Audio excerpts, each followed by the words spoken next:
And we are back in the morning. Episode 23. Sean Spin in the morning.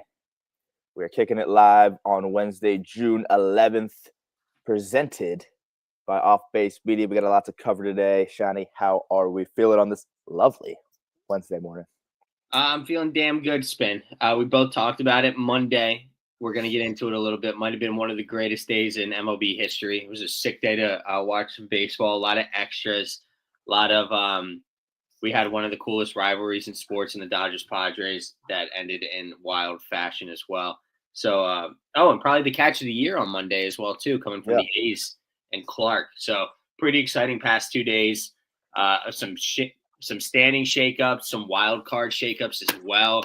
The wild card's been pretty set in stone for a while, but now not so much anymore. So I'm gonna let you get into it if you want to touch a little bit on what happened on Monday.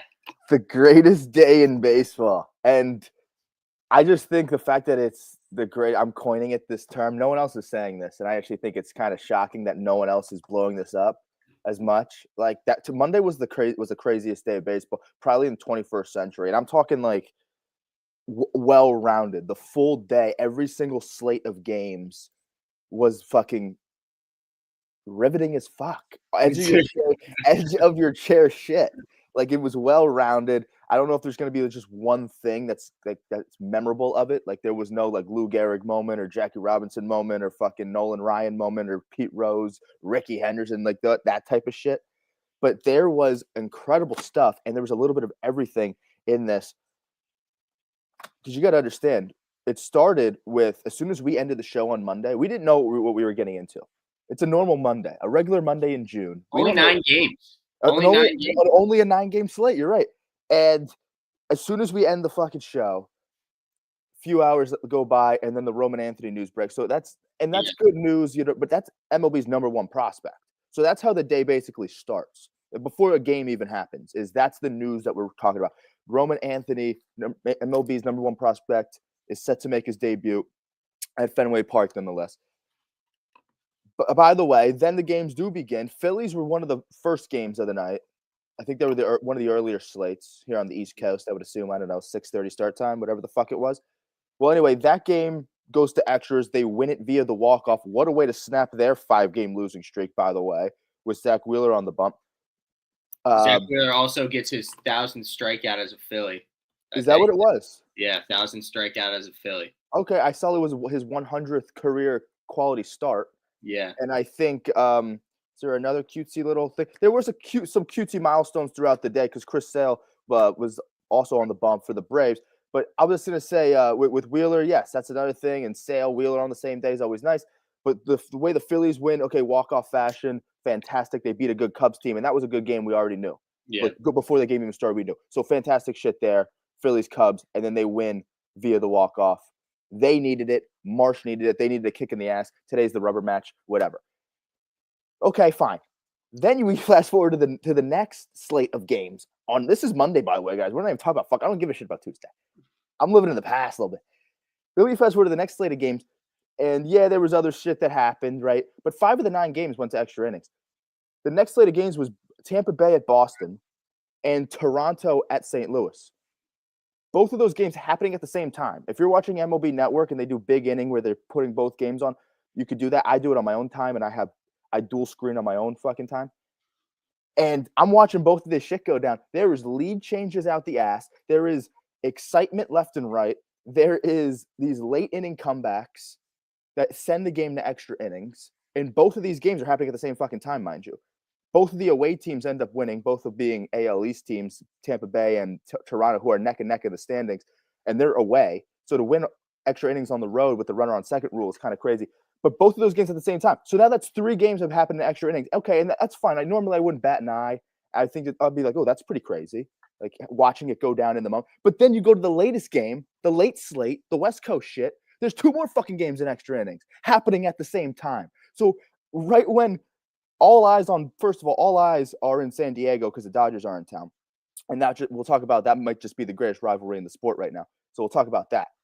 But all eyes on that. The first 5 innings, there was probably like 5 lead changes in the first 5 innings alone. So there was action packed. That game lived up to the hype because it's like 2-2 after the first inning. They score 2, you score 2, you bounce back, then you score 3, then you score 3, then it was crazy shit. That was just the first 5 innings. Then the next 4 innings, 0 runs scored combined. So it was like all action packed. Then the relievers came in, did their job, and then they sent it to the 10th where the Dodgers ultimately did it. That as that's happening, just when you think the Diamondbacks game is getting under wraps, Seattle scores 4 runs in the fucking 9th inning to tie it and send it to extras. And how does that and ultimately becomes the last game of the day because that game bled into Tuesday. I mean, that game ended at like 1:00 Eastern time in the desert. And how does it end? With a Josh Naylor grand slam walk-off. So we start the day with the number 1 prospect getting called up. Then we go into the slate of games. Every slate of games has an extra inning game. It's a million lead changes. The most incredible shit ever. Literally probably the most action-packed day of baseball I've ever fucking seen. At least, I mean, if you're watching it. I don't know. They were all night games, so everyone could have watched it. It was fucking awesome. And then it ends with a walk-off grand salami. You talked about, by the way, in one of the games that wasn't a walk-off, there's only 4 other games of the day. And out of those 4 games, the one of the games that wasn't a walk had the catch of the fucking year. Yeah. And Kikuchi pitched the gem. By the way, the A's they didn't almost make a comeback, but they were down because Kikuchi shut them the fuck out. In the 9th. And then they scored a 2-run homer against a reliever, hit another 2-run homer against a reliever. There were some insurance runs along the way for the Angels, so it ultimately became a 7-4 game. But what does that mean? It means we see Kenley Jansen come out. So if you like veterans and guys chasing milestones, where we saw Kenley, we saw Chris Sale that day in a game that wasn't really an extra inning game. We saw fucking Chris Sale. There was some historical shit that did go down. Ozzie Albies, 1,000th career hit that day. Chris Sale becomes the 38th. Stands alone at number 38 all-time strikeout. You talked about Zach Wheeler gets his 100th career quality start, and I guess his 1,000th K as a Philly. I didn't know that. Otto Kemp gets his first career hit, and he had a 3-hit day. There was a fucking combination of just about everything, and I don't think it'll get looked at in history as like this crazy shit. But if you were watching Monday, June 9th, which was just a regular Monday in June for most people, if you were watching that, I literally have a case that I think it was the greatest fucking day in probably the 21st century baseball. It was wild, action-packed with lead changes out the ass, a million relievers, a lot of small ball around the whole league. We saw it in the Phillies game, but around the whole league, there was some small ball being played. Capitalized with the homer. It was a lot of really good baseball on Monday. Fucking loved it.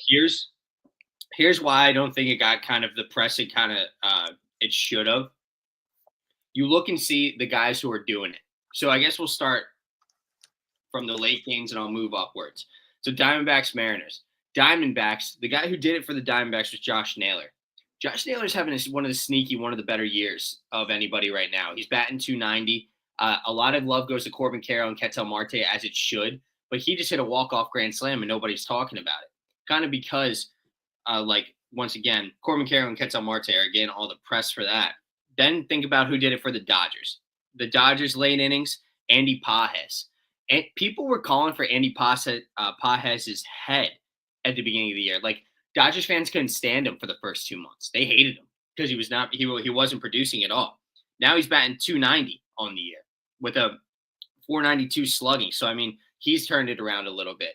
He did it late for him as well. Blue Jays, one of probably the most underrated person not being talked about at all in the whole entire MLB right now, Alejandro Kirk, getting it done for them in late innings. So, and then you talk about the Phillies. Brandon Marsh is the walk-off winner and the hero of the day. So to see these kind of role players doing their part, it was really cool to see. You touched on it with the catch of the year as well, coming from Clark out in center. It was just a really cool day. If you're a fan of baseball, that is a day that's going to kind of like stick in your mind as well for a long time. Yeah, I think there was a great amount with the lead change, the bullpen. There was times when the bullpen did do its job. There was times with the late inning comebacks that that the offense was kind of sticking it to them and was able to stay in games, which was crazy. So there was a great amount of offense. There was good pitching duels as well. There was defense because of the catch of the year. So there was a good amount of just about everything, small ball as well. There was the long ball. Really good shit. There was just about, I mean, I even have a fucking note here. What did I fucking write? memorable plays, milestones, walk-offs, extra innings, small ball pitching duels, lead changes, comebacks, rivalries, and other shit. All in a 9-game slate on a Monday. I mean, listen, this stuff can happen. I mean, we can pick apart any day and then pull out storylines from it. But I think all in all, Monday, June 9th, 6-9, by the way. You were hitting fucking balls in the cages, baby. You were getting loose. You were getting loose.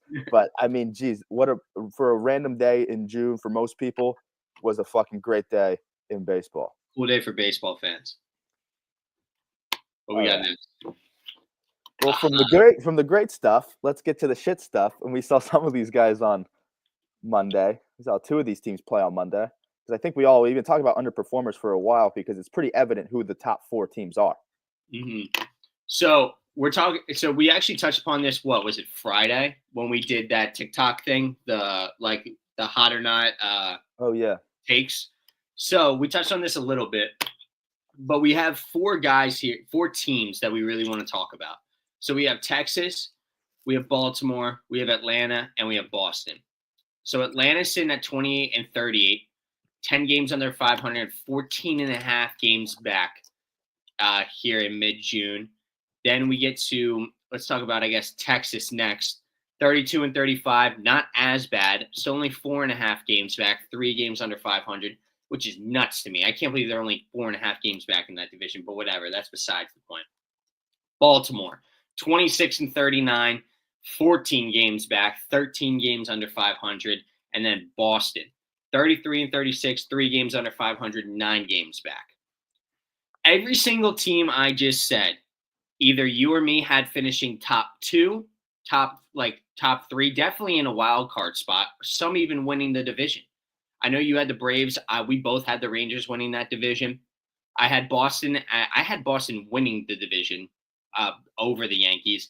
Obviously, that was wrong. But you had Boston in your number 2, and I think both of us had the Orioles in our 3 spot, definitely making the playoffs or a wild card. So, when you put all of these 4 teams under an umbrella, what do you see that they all have in common? What do you see the similarities between these teams right now? Yeah, because we've been kind of touching on it, but I don't know if we've kind of been putting them under that umbrella and kind of saying the similar things, but to really hone in on it, what they have in common is they all need help with pitching and all their offenses need to wake up. So when you have both of those things going down, it's not crazy to think or it's not crazy to see Baltimore at 14 games back in last place. What was the Braves? 14 and a half. Mm-hmm. Boston and Texas aren't as in deep of a hole right now. But they're still in a fucking little bit of a hole. And in Boston's in 4th, and they're both in 4th. So these are bottom teams in their divisions. And it's like they all need help with their starting pitching and or relievers. So the teams that have good starting pitching who've been getting it done, like Texas in the start, they need help with their relievers. Actually, they just signed Craig Kimbrell. That's something. I think that's a good start. But they need help with their relieving. Maybe if Chris Sale can go out and shove, which he did on fucking Monday, the relievers like Raisel Iglesias, who I think highly of, is not having a good year. So it's like one or the other, and maybe with Baltimore it's both. I don't know.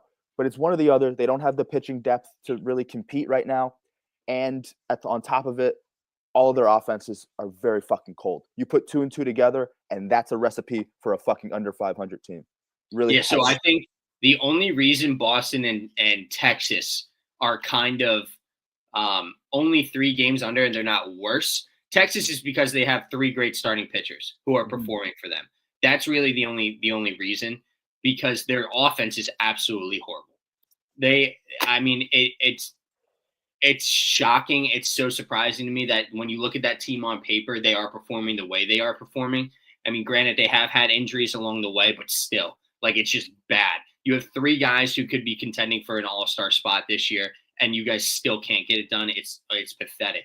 And then with the Red Sox, you think they have Chapman in their pen, so he's been pretty good for them this year.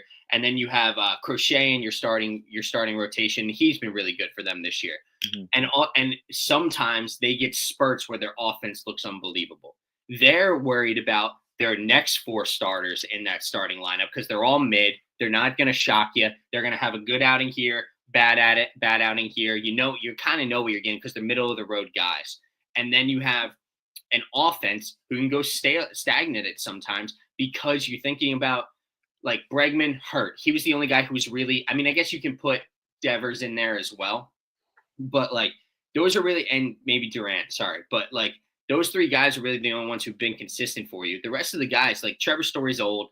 You don't know what you're going to get out of him. You're kind of trying to squeeze the last bit of baseball he has in him.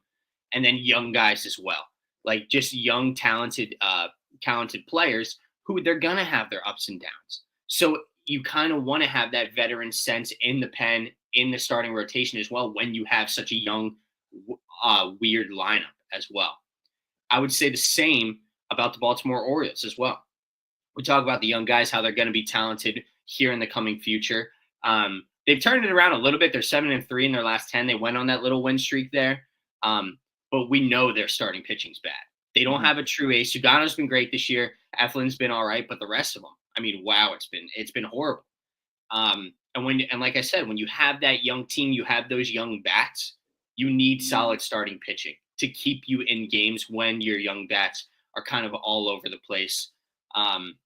So yeah, there's a lot of similarities between like two of these teams. And then you think about like Atlanta. Atlanta's got it.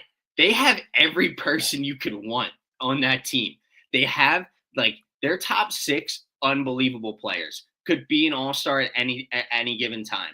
And your top 3 guys in the rotation could be 2 of them could be contending for a Cy Young every year. And then you think about Schwelly, who's a young guy who we know has the talent to perform. They just are not putting it together at all this year.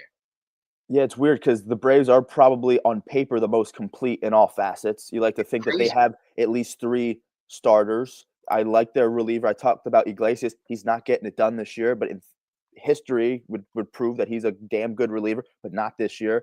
The starters we thought would be, I guess, more consistent and deep, or like the rotation would be deeper.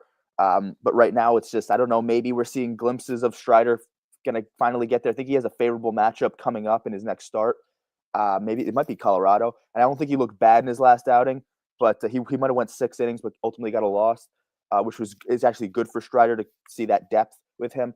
But Sale's been good. So it's like you want to believe that. You want to think, with the pen, they have it somewhat figured out. You like to think that Snitker's a damn good manager, which he is. I do think that. But you like to think they have it covered in all facets of the game. But then you look at their record and you say, oh, shit, what the fuck is going on? And they haven't been necessarily better since Acuna got back. I think they've been worse since Acuna got back. They have, which is crazy because Acuna is doing well since he's been back. He's batting .333. He's already got 5 bombs. And I mean, he obviously plays a good defense as well out there too. But I'm looking at the stats right now, and you've had a dip in the power numbers for Ozuna. He's only hit 10 so far this year, and you like him to be in the high teens by now. Same thing with Olsen. Olsen's in that 14, which is a little better, but you want him close to 20 bombs right now.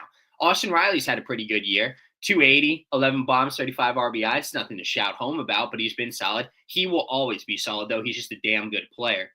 But then you bring Acuna back, and he starts off hot, but it doesn't really matter when you have Albies and Michael Harris both hitting 230. That's not great. Those are 2 all-star players in the past, all-star center fielder, all-star second baseman, that should be performing you that, once again, just are not this year.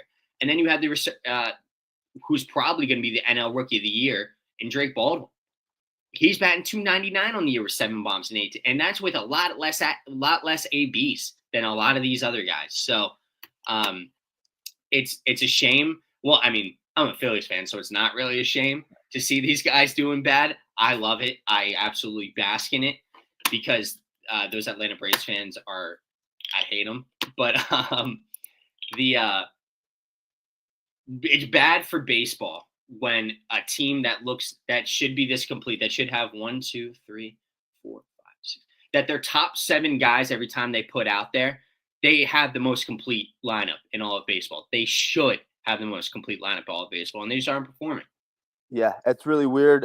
With all that being said, I mean, who's the most likely out of those 4 underperformers? Who's the most likely to finally get it going and address these issues, if any of them? The two, well, so I think almost for Atlanta and Boston, it's too. I mean, not Atlanta, Atlanta and Baltimore, it's too far gone at this point. Like the Atlanta has the people, like as we said, but they are going to need every single person to find it all at the same time because they're going to have to go on an insane run. I'm talking like I'm talking like 17-3 in 20 games. Like which in reality, hey, they're capable of. That team can do that. But they all have to find it, and I don't know if they're just going to put it together this year. Boston and Texas have not dug themselves that big of a hole. Like we said, they're not too far out. Boston might be far out of first place in their division, but they're not too far out of the wild card. They're sitting 3.5 games outside the wild card, so they're still right there. And then Texas is only 4.5 games out of first and 3.5 games out of their division as well. So it kind of I would kind of lean towards those two teams because then once again, when you also talk about Texas, they have the lineup that can do it as well too. Their guys can perform, but just aren't. They don't have like a single guy. So Josh Smith is batting 271. Josh Jung is 259. But the rest of them spin. Corey Seager, Jonah Heim, Adolis Garcia, Jake Berger, Wyatt Langford are all batting under 250. That's insane. And they're still only 3 games under 500, which is wild to me. That's just a credit to how good their pitching's been. Their pitching's been unbelievable. When you say something, when you put it like that, when you have all those guys batting under 250, Wyatt Langford's your leading home run hitter with 12 bombs. Their pitching's been phenomenal. Yeah. They have the 3 stud. I mean, if any, we'll talk about this more, but we kind of said it yesterday. Like when we talk about some of these teams most deserving all-stars and who can possibly make it, that's going to be later in the show, by the way. But when we talk about it, it's going to come from the pitching staff in Texas. No offense, no bullpen is going to make the team. So it's going to come from the starting rotation with the big 3 that we all know. And then on the back end, they got some good outings from Patrick Corbin and Jack Leiter, and we'll see how Kumar continues to trend. So the pitching is kind of figured out. But that's why I kind of like Texas to be the one to really address what they have to address. They're not completely out of it. What do you say? 3 games under. They are a 4th place team, so good on the Angels for kind of jumping up while Texas is kind of being stagnant there. It's really 5-5 in their last 10, where the Angels have been able to, surpass them in the standings. It kind of go back and forth. The Angels have kind of been up and down, but either way, I do like Texas to really. I don't know about maybe get it going. I could see a spark because I don't see these guys being cold forever. So maybe they do something that kind of the Mets did last year. With the Mets were an under 500 team at the break last year, and then they really got it going at the right time because they were kind of on paper too good not to. They had a lot of notable dudes, and they addressed some issues like at third base. They bring in Vientos, had a really good second half, so they addressed some things and got it going at the right time. I think Texas could be one of those teams this year because they're almost too good not to do. A lot of these teams are too good not to, but Texas is the team for me to really address these issues because when they won a World Series in 23, missed the playoffs the next year. But either way, when they went to the World Series, they did a really good job of addressing starting pitching and bullpen and bringing in a whole slew of guys. So they haven't been quiet in those departments. They've proven, I think it's Chris Young, the pitcher Chris Young, not the outfielder Chris Young. I think he works in that front office and he is a career pitcher. So he knows what it takes to be a pitcher and what wins down the stretch. And they were not quiet when they had to address those issues. And back in 2023, ultimately they did enough to win a World Series. I could see that now, and we've already seen it with when the Braves finally brought up Craig Kimbrell,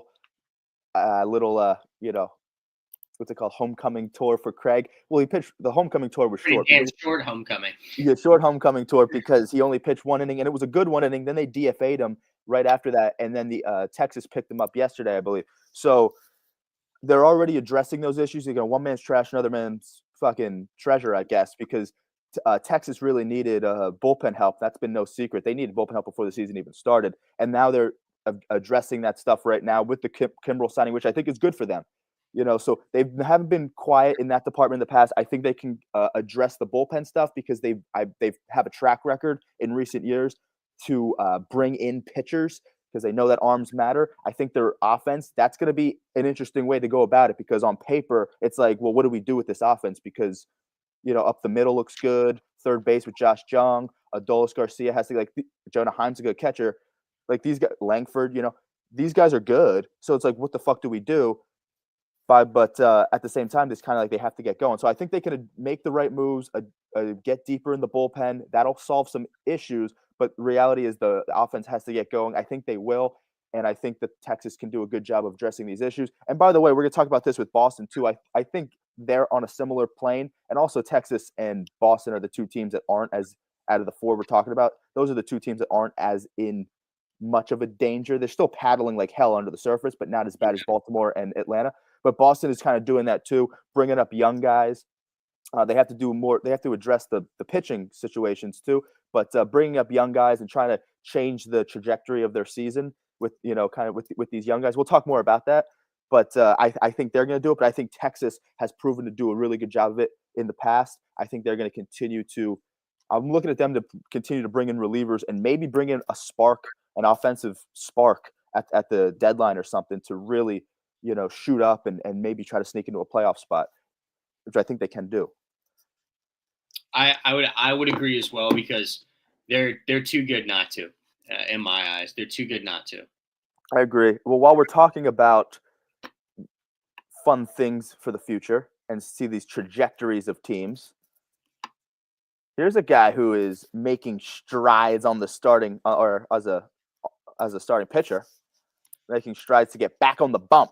Shohei, So what's the news so with him? he threw his first 3-inning sim, I guess you could say, the other day, and they said he threw 44 pitches, looked good, felt good.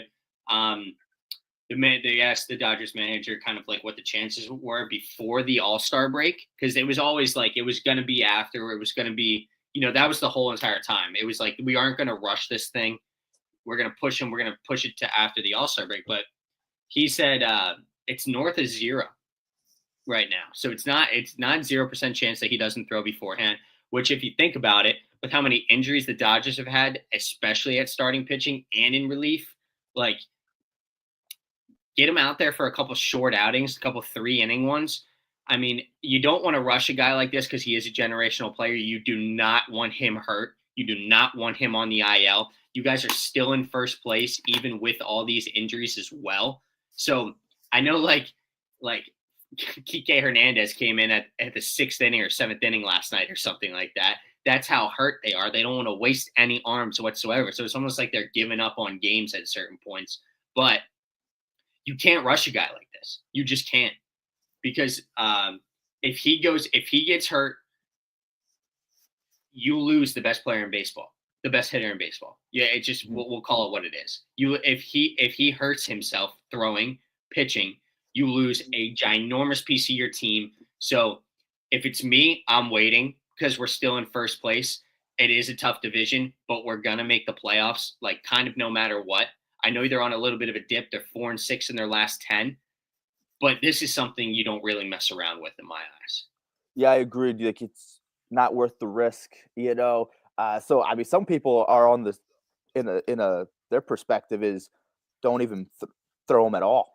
Yeah. At all this year, because if you don't want to lose his bat, if he gets hurt on the mound and re-injures himself, and now you lose his bat too, that's a huge fucking risk. So some people are like that. I think he's definitely going to pitch at some point this year. That's part of that's what they negotiated. That's the deal, and he wants to be out there pitching. So they're not, but to your point though, a couple short outings is good, and they can afford to do that. They have enough depth in their bullpen, and they have even with all the injuries to their starting rotation, he comes in. They still have some guys that can maybe transition to a long reliever role. I don't know what Brandon Knack's fucking deal is, or Landon Knack, whatever the fuck his name is. And a few other guys that are kind of young that they've been trusting to fulfill spots in the starting rotation with injuries. They can maybe transition to a long reliever role. Ohtani goes for maybe has a pitch count, however many innings that allows him to go, and then you have this long reliever and then some bullpen guys that you can, because they have depth like that. So that's the good news. And he's definitely going to be out there at a certain point because that's the deal, when he wants to be out there. So I like that. But yeah, there is a risk. There is the risk. I want to pose this to you. Holy shit. Before we move on. Why not make Ohtani your closer? People People have been saying that, right? Yeah, why? What he did in the World Baseball Classic came up against the top hitters in baseball on Team USA side. He took care of business and did it pretty damn well. I mean, you don't want him throwing for long periods of time right now. Ninth inning, he's obviously a slow heart rate kind of guy. He's had clutch performances in the past when he's in the box. Why not test him on the mound? I can see them doing shit like that as an option for the playoffs because we do see stuff like there's times like Bumgarner would come in. Like you just need guys who get outs in the playoffs. The reason I don't know if they do that now because how like he's going to be in the dugout mid game, and then what do you go out to the bullpen, throw your warm up pitches, and then come out to the mound, like with your like you know what I mean? Like what if you do like I don't know if his spot in the lineup is coming up. That's a lot of back and forth. It's a lot of we want you to be warmed up, but then we don't want you to come sit and then get re-warmed up. That's another way to injure yourself. So there's always that. I don't know. That's an interesting question. I'm sure they've entertained the thought of that. I would be curious to see what Dave Roberts has to say. Or who's their pitching coach? I forget. Mark Pryor, the pitching coach. So I'd be interested to see what they have their perspective on it. I think if he's like, the fact that he's in the starting lineup and then he goes out to the bullpen, and then if he has to come back in and hit and then re-warm up, I think it's a lot more strain on your arm to be hot and cold and then back and forth. So there is that risk. But maybe, who knows? Maybe if he's not due up and he can go in between innings to the bullpen, warm up, and then come out. Maybe it's an option, and maybe they entertain it for the playoffs when they need outs, and he's proven to be one of the more out getters during that time of the year when you just have to solidify a win, and he's that guy. Why not? Because we've seen crazy shit happen in the playoffs. So we'll see. And for fantasy reasons, that'd be crazy. What do you do? What do you do for fantasy? Because he's already plugged in as a hitter. Did you want? How do you plug him in? I would keep the hitting over the saves. Yeah, I would too. Because it's not guaranteed that he comes in for exactly. So he's obviously an anomaly. Nobody really does this anymore, and the fact that we're even talking about like the best hitter in baseball being he can either be a starter or a reliever is absolutely crazy to me. I know we give it a lot of shit because Ohtani gets so much press and he's the golden boy and everything, but it truly is unbelievable how good of a player he is.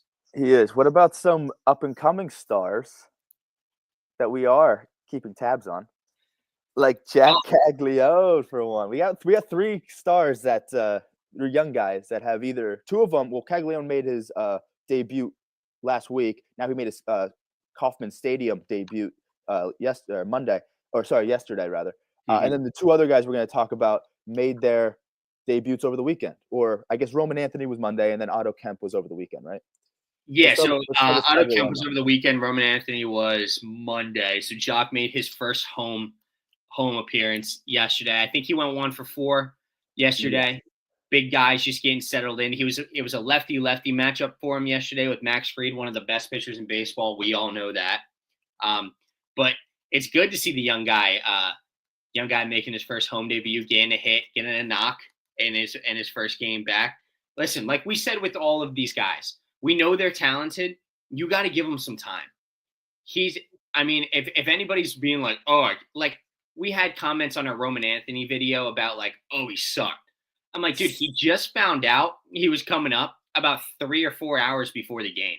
Gets there and then is expected to play. Well, guess what? Now he's settled in a little bit on Tuesday, RBI double in his first AB. These guys are going to be okay. Same thing with Otto Kemp. Otto Kemp comes up, finds out the day of on Saturday, I think it was. Gets rushed up to Pittsburgh. Not even a home game. Gets rushed up to Pittsburgh. And then the next day on Sunday, plays against the best pitcher in baseball, Paul Skeens. So then he comes in, he's a little bit more settled in on Monday, goes 3 for 5. Good to see him do that. But then yesterday he goes hitless again. These guys, they're going to have up and downs. They're young guys. You got to give them time. Yeah. And with Caglianone, you said it, 1 for 4 yesterday with the ribby in his Kauffman Stadium debut. The 6 games prior were all on the road. I think it was 6 games prior. I think he had maybe 3 games in this.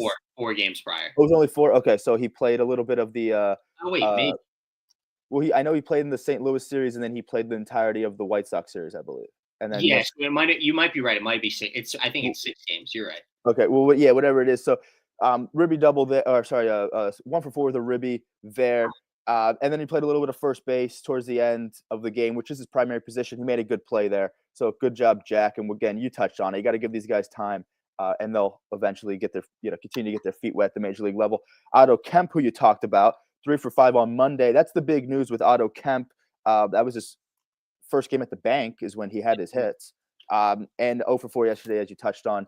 But he's been playing the corners, right? Been playing a little, mostly third, or what's his deal? He's only played third, but he was seen taking ground balls at first base, which might be a sign. Like if they don't go and get somebody at this deadline, they might move Bryce to the outfield again. Bryce has been very, very open to that. Nick Castellanos, for most of his time, I mean, he's only played right as a Philly, but most of his time previously, he was a left fielder. So he's played left fielder a lot. He's comfortable in left field. That would solve at least one of our problems. Getting the corners done, we'd still have kind of a hole in center. But anyway, that's besides the point. Listen, I like Otto Kemp. He was a extremely good AAA player. Now we don't know. I think one of our friends called it. Some of these guys are just quadruple A players, like they rake at the AAA and then can't really get it done in the bigs. But the guys played 4 games. Give him time. He went 3 for 5 in one of those games. And plus, in that Cubs game, he manufactured a run all on his own and then was a big part in the extras, laying down a beautiful bunt. If this guy has what it takes to win games, he's going to affect games like that. He needs to keep playing, in my eyes. Keep him in, let him go, see what he's truly made of. We have nothing to lose, dude. Keep him in the freaking lineup. Yeah, and you touch on it with the deadline. Maybe some of the Phillies' big deadline moves come from within, and maybe they're starting it a little bit now with Otto Kemp, and then you can have the options in the outfield with Harper, Castellanos, however you want to do that with Kemp, and it kind of plays through with the young guys, and they want to maybe focus on outfield depth instead of bringing in a big outfield piece, outfield depth and relievers at the deadline, and then the little pieces that they want to do along the way could come within because they do have an outfielder down below, and now Otto Kemp's up and he's developing. So ready, wild take real quick before we move on from that. Defense is overrated. Harper goes to center, Schwarber out and left, Casty in right. Go get Rhys Hoskins as your DH. That's crazy. Well, okay, shit. Yeah, I guess you could, huh? That'd be crazy. That's a defense overrated take. We would be the worst defense in all of baseball, dude. Yeah, that would be yeah. That's just kind of safe, especially for playoffs. You do want to have a guy in the at least like with a Rojas, in center. Like I would use his defense or like defensive replacement or something. I would do that, but that also means that Trey has to clean up his. You can't have multiple. You can't have a liability defensively and a liability offensively in the same line. You can kind of hide Rojas's bat more than you can hide Trey Turner's glove a little bit. Okay, how about this though? Because then we talked about Roman Anthony's, another young guy.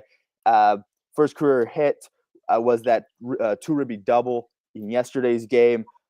He's 1 for 8 with 3 ribbies, so he's been a pretty good ribby guy because he did get a ribby on Monday that he did go 0 for. He had a walk in that game, so he had an on base percentage before a batting average, but now he's 1 for 8 in 2 games that he's played. Also a hot sister. We learned that yesterday. And he did make a costly error in right field in his first game. That made some nice plays yesterday, though. Okay, yeah. So again, this is going to be just a learning experience for these guys. It was a tight. His debut was a crazy fucking game. That was part of that crazy Monday where that back and forth happened and ultimately went to 11 innings. With Tampa Bay pulled it out, but 1 for 8 overall, 3 ribbies, not bad. That costly error happened, but whatever. You shake it off. You go back the next day, and his first at bat, a 2-ribby double. So he's been a pretty good ribby guy for him because he's been batting 5th. So 3 ribbies in 2 games for Roman. Good job. So it seems like kind of the odd man out right now. Right now it's easy because Abreu's hurt, so he's been playing a lot of right. Roman Anthony has. But I think when Abreu comes back, in all honesty, it's going to be Rafaela. I think Abreu's bat, they need him in there. And all 3 of those guys out in the outfield can play a good outfield. Durant can move to center. He's teetering along a Gold Glove basically every single year. But I think Rafaela will be the odd man out. And which kind of sucks because he is like a platinum level guy. We love defense. Mm-hmm. And so to see him out in center is a lot of fun. But it seems right now, like probably when Abreu comes back and gets off the IL, Raphael will be kind of taking a seat. With Rafaela, I would use him in a similar way I'd use Rojas. You know, you have outfield guys, and I think it's kind of a plug and gun guy. I think he would be the odd man out, but also there's a lot of lefties in Boston's lineup, and if Rafaela is the odd man out when Abreu comes back, then I guess does that mean Duran plays center? I don't fucking know. Yeah, I mean Duran came up playing center. He didn't have the best time, but like he knows how to play it. That's a hard center field to play in Boston. It's a weird outfield. Yeah, it is a weird. So having a good defensive center fielder is really important for them. But I think Duran could get it done. I say it almost every single time I'm on here. I'm a huge fan of Duran. I like him a lot. But yeah. So I do think he would move to center.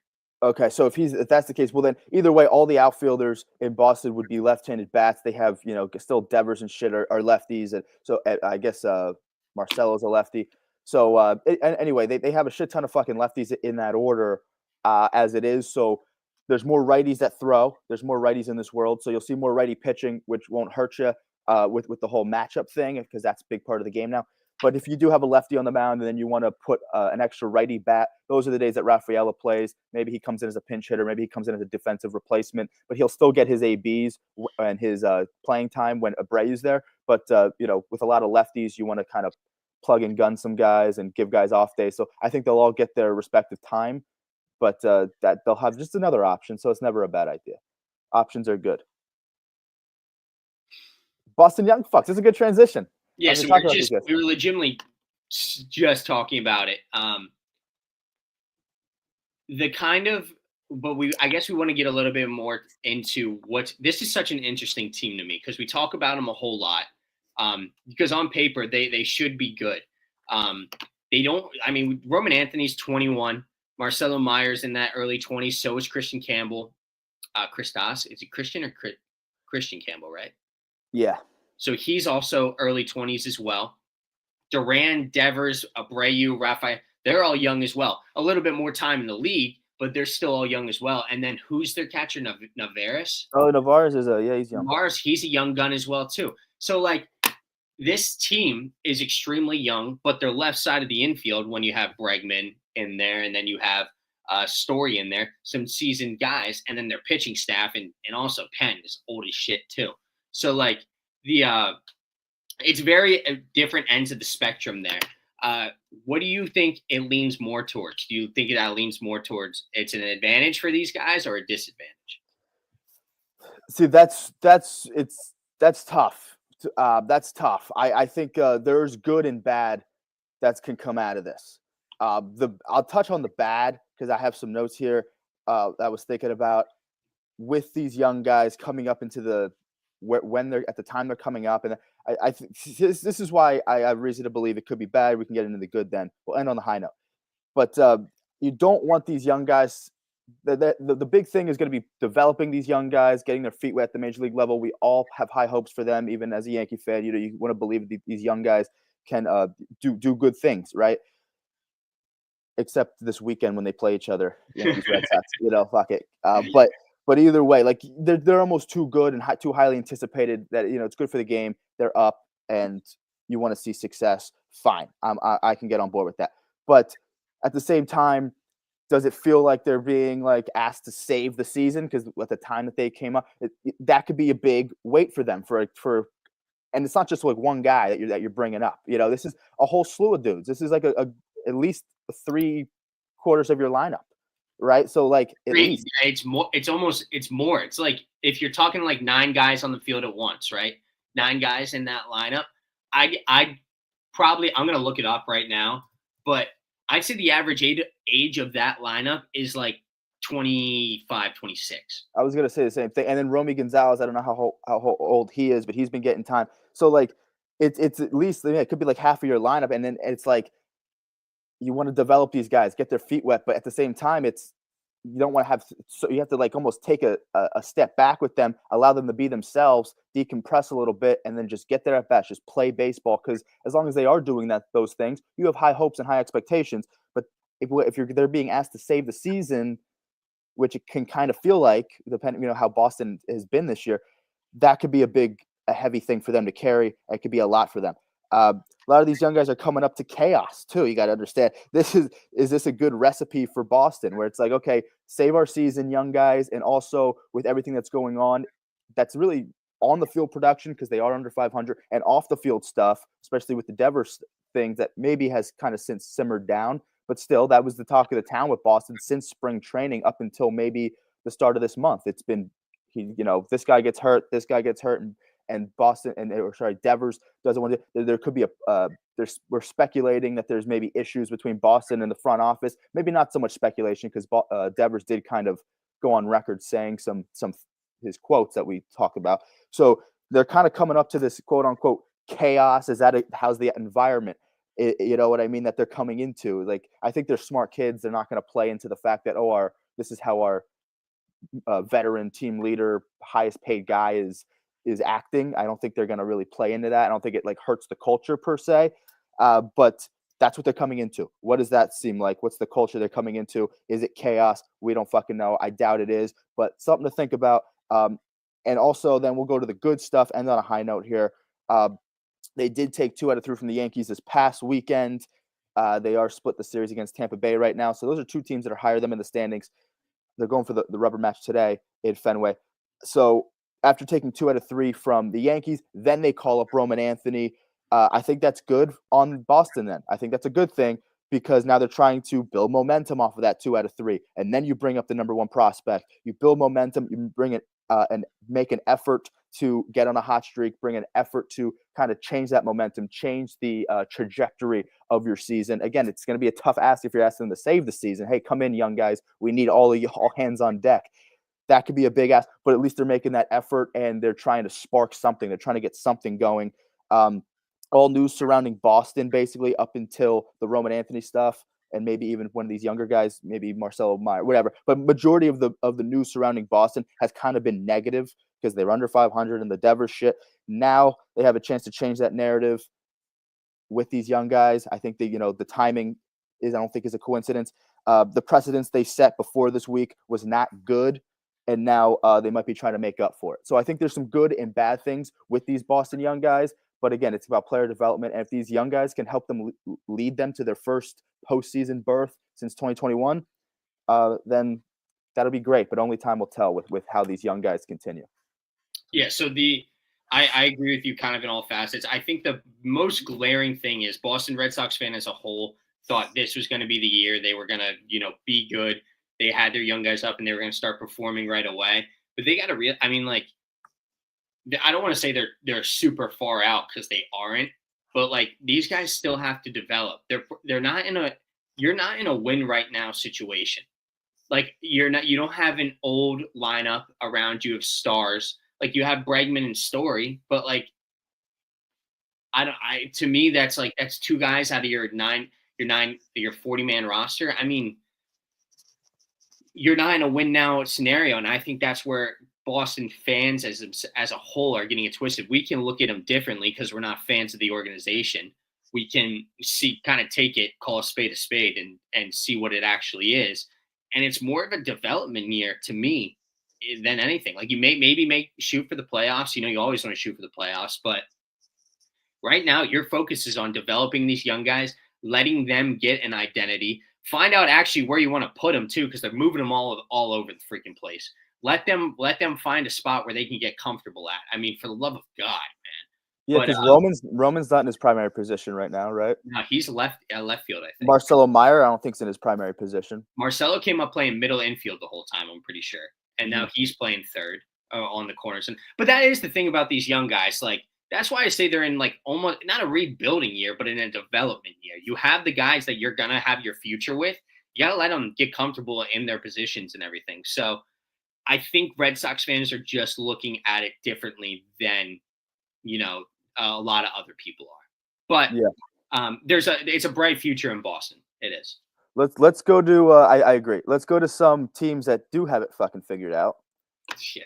And it's the rivalry between the Dodgers and Padres. We'll see the rubber match today. Dodgers took the first one in like the 10th inning on Monday. Padres won, I think, pretty big yesterday. They did. Now we have the rubber match. So the series has not disappointed, and it's a hell of a rivalry. It is. When you said, you kind of touched on it a little bit earlier, this is right now the best rivalry in baseball. Both of these teams are awesome. They're electric. They're fun. C's went out and shoved yesterday. First time probably the whole entire year. Looked real good against a potent Dodgers offense. Every single time these guys play, you never really see a sweep. You don't really see a sweep. Everybody's going to fight. It's going to be a battle. You never know who's going to win. When the Dodgers pitching gets back to what it is, like everybody gets off the IL, just imagine how much better these series are going to be. And Padres are going to figure it out. They're going to go get some people at the deadline as well. So we see these guys in the playoffs again, these two facing off against each other. They don't like each other at all. They absolutely hit, which is awesome to see. From a baseball fan perspective, you love it when two teams aren't buddy-buddy and just want to rip each other's heads off. And that's awesome to me. So, yeah, when we talked about this when we were getting into Yankees-Red Sox over the last weekend, where what kind of makes a rivalry? Why isn't, Yankees-Red Sox might not be the same rivalry. It's still a rivalry, but not what it used to be. And part of it is maybe this day in social media age, everyone's buddy. We're all connected. That people go on Mookie Betts' podcast and shoot the shit, right? Like, so it's a little more cutesy and fun. And if anything is going to happen with the Yankees and Red Sox rivalry, it did happen on social media, right? Or these quotes, because Hunter Dobbins had a quote and then kind of went out and shoved. I mean, I don't know if he shoved, but he did ultimately get a win in that game. And then Jazz will speak his mind. He said, hey, like, you don't want the smoke at 7:30, whatever the fuck he said, like, come get it. So they lost that game. But either way, so we saw a little bit of back and forth there. And now they play each other. Yeah, I'm talking Yankees, Red Sox here, by the way. They play each other this weekend. So we'll see if anything comes from that and builds off of it. I love to see some hatred come from Hunter. If we see Hunter Dobbins again, who talked his shit and then was able to get a win. I think if you're the Yankees, you want to kill him, and then come into Fenway. And they lost 2 out of 3. Now you got to answer back. So maybe we're seeing something build up there, but between these two teams, we already seen the build up. We saw them in the playoffs last year. The Padres played the Dodgers the hardest out of all the teams that the Dodgers saw in the playoffs last year. The Padres played them the hardest, and rightfully so. They're division rivals. But between that hatred and the fact that both teams are good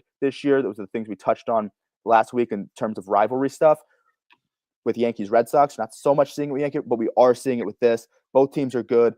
Both teams have a sincere hatred for each other. And it's a beautiful thing. So, yes, it's the best rivalry in the sport right now. And who do you think comes on top? Who takes the series between them? I think the Padres win tonight. Because the Padres actually fell to third place now because the Giants shot up a little bit. Yeah, and then they would take first place, the Padres, if they win tonight. No. Wouldn't they? They're half game out. No. The Giants are a half back in second. The Padres fell to third with the Giants getting hot. How did I miss that? They're neck and neck. That was actually the Dodgers and Yankees both got their 40th wins of the season yesterday. That's crazy. Or so Monday, I guess it would be Monday for the Dodgers, yesterday for the Yankees, and then the Padres win. So they have 38 wins. They would be whatever the fucking Giants do, but they'll be, I guess, a half. They're on a 6-game win streak. Oh shit! Look at the fucking Giants. Well, they're playing the Rockies right now, so they should continue. They should maintain. They could get their 40th win tonight. The Giants. And then the Padres. So, yeah, it'd be great to see the Padres take 2 out of 3 from the big dogs, because if the Padres do win and the Giants take care of business like they should against the Rockies, then the Giants and the Dodgers would be tied for first. That's wild. We love it. We love a little standing mashup. That's crazy. Speaking of mashing up and shooting the shit, you got a shakeup today on Wednesday. What's today's shakeup? So it's been the topic of discussion for a lot of this podcast already. It's the Boston Red Sox. They are kind of in a great position, in my eyes, to make a big trade to get some more pieces in some much more needed spots than they have. Everybody's been talking. They have an overload out in center field. Out in the outfield. You got 4 guys who all can play every single day. Now, it's great to have options, but you are lacking in a lot of other areas. So I've broken this down into 2 separate parts. The first part being, well, this is all based on the Red Sox fans. You guys want to win now, or do you want to win later? Which one are you looking for? So right now, Duran's going to be my only trade talk option. He's the only one I really think you're going to get anything for. Anybody who's going to make any difference in my eyes. Duran, he's a young star. We like him. I mean, I like him. I think he's a great piece kind of thing. But so if you want to win right now, You send Duran to one of these three teams. The Mariners. You go get some starting pitching in that and some much needed starting pitching. We know that the Mariners have an overflow of starting pitchers. Go get at least one of them, maybe a prospect or two. I know they have a catcher in their organization too for the Mariners. That I don't know how comfortable you are with Navarez behind the dish. So that's completely up to you. But you know they have the starting pitching that you need.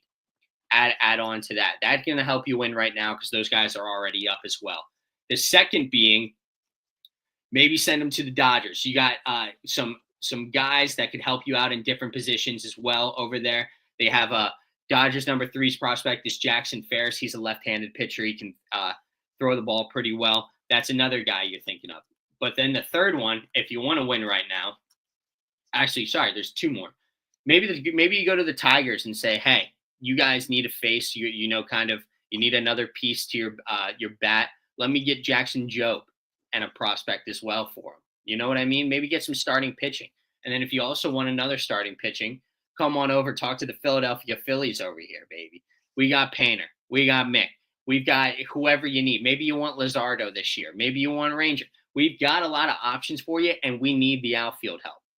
But then also, if you're in a kind of win later category, right? You're comfortable with this just being a what am I trying to say? A development year. You're comfortable with being a development year. I think the number one option you go to is the Padres. You go to the Padres. Padres got a lot of prospects. I know the Padres have a shortstop and a catcher in their organization. Two positions that you guys are going to need to touch upon if you're the Red Sox for the coming future here. That's that could solve a lot of problems. And guess what? It solves a lot of problems for the Padres as well. They need another bat in that lineup. We talk about how they're not deep. They're going to need another bat as well. And then secondly, another team as well. The Reds got a lot of starting pitching in their minors as well. They just got the guy from Tennessee, I think it is. He's a psychopath. I'm pretty sure his name is Chase Burns. He's awesome. He's electric. Get that guy in your minors, let him throw a little bit, and then you can maybe bring him up in the next 2 years, and there's some more starting pitching to your rotation. The Red Sox right now are in a very, very good position in my eyes. You have a bunch of young guys up. You can make a deal. I don't know how attached they are to Durant, but you need to do it right. And in my eyes, you send them to a Padres, you send them to a Reds, you send them to guys who have good prospects because you are not in a win right now mindset. You need to let these young guys develop. Look for 1 or 2 years down the road. Do not make any haste. Do not make a Mookie Betts decision here. Do not mess this up. You have the talent. You have guys that you can get rid of. You need to hold on. You need to wait, and you need to, like, if you're gonna trade anybody, you need to go get young arms. In my eyes. That's good. That's a good little shakeup. I like that because last week you did the Phils, shaking up the lineup, get something going.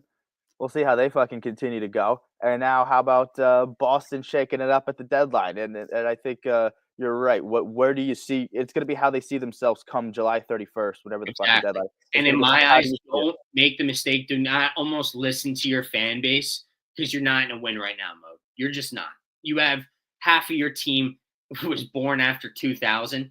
I mean, come on. You need to maybe like 04. What? Maybe like 04, some of these guys. You need to call a spade, and you need to go get more young arms, not guys who are old. Don't go and fall into the win right now category. Let these guys develop. Yeah, and then kind of be, because that's gonna be how they value themselves at the deadline, or how they see themselves, or what the record is going to suggest at the deadline, or at least leading up to that.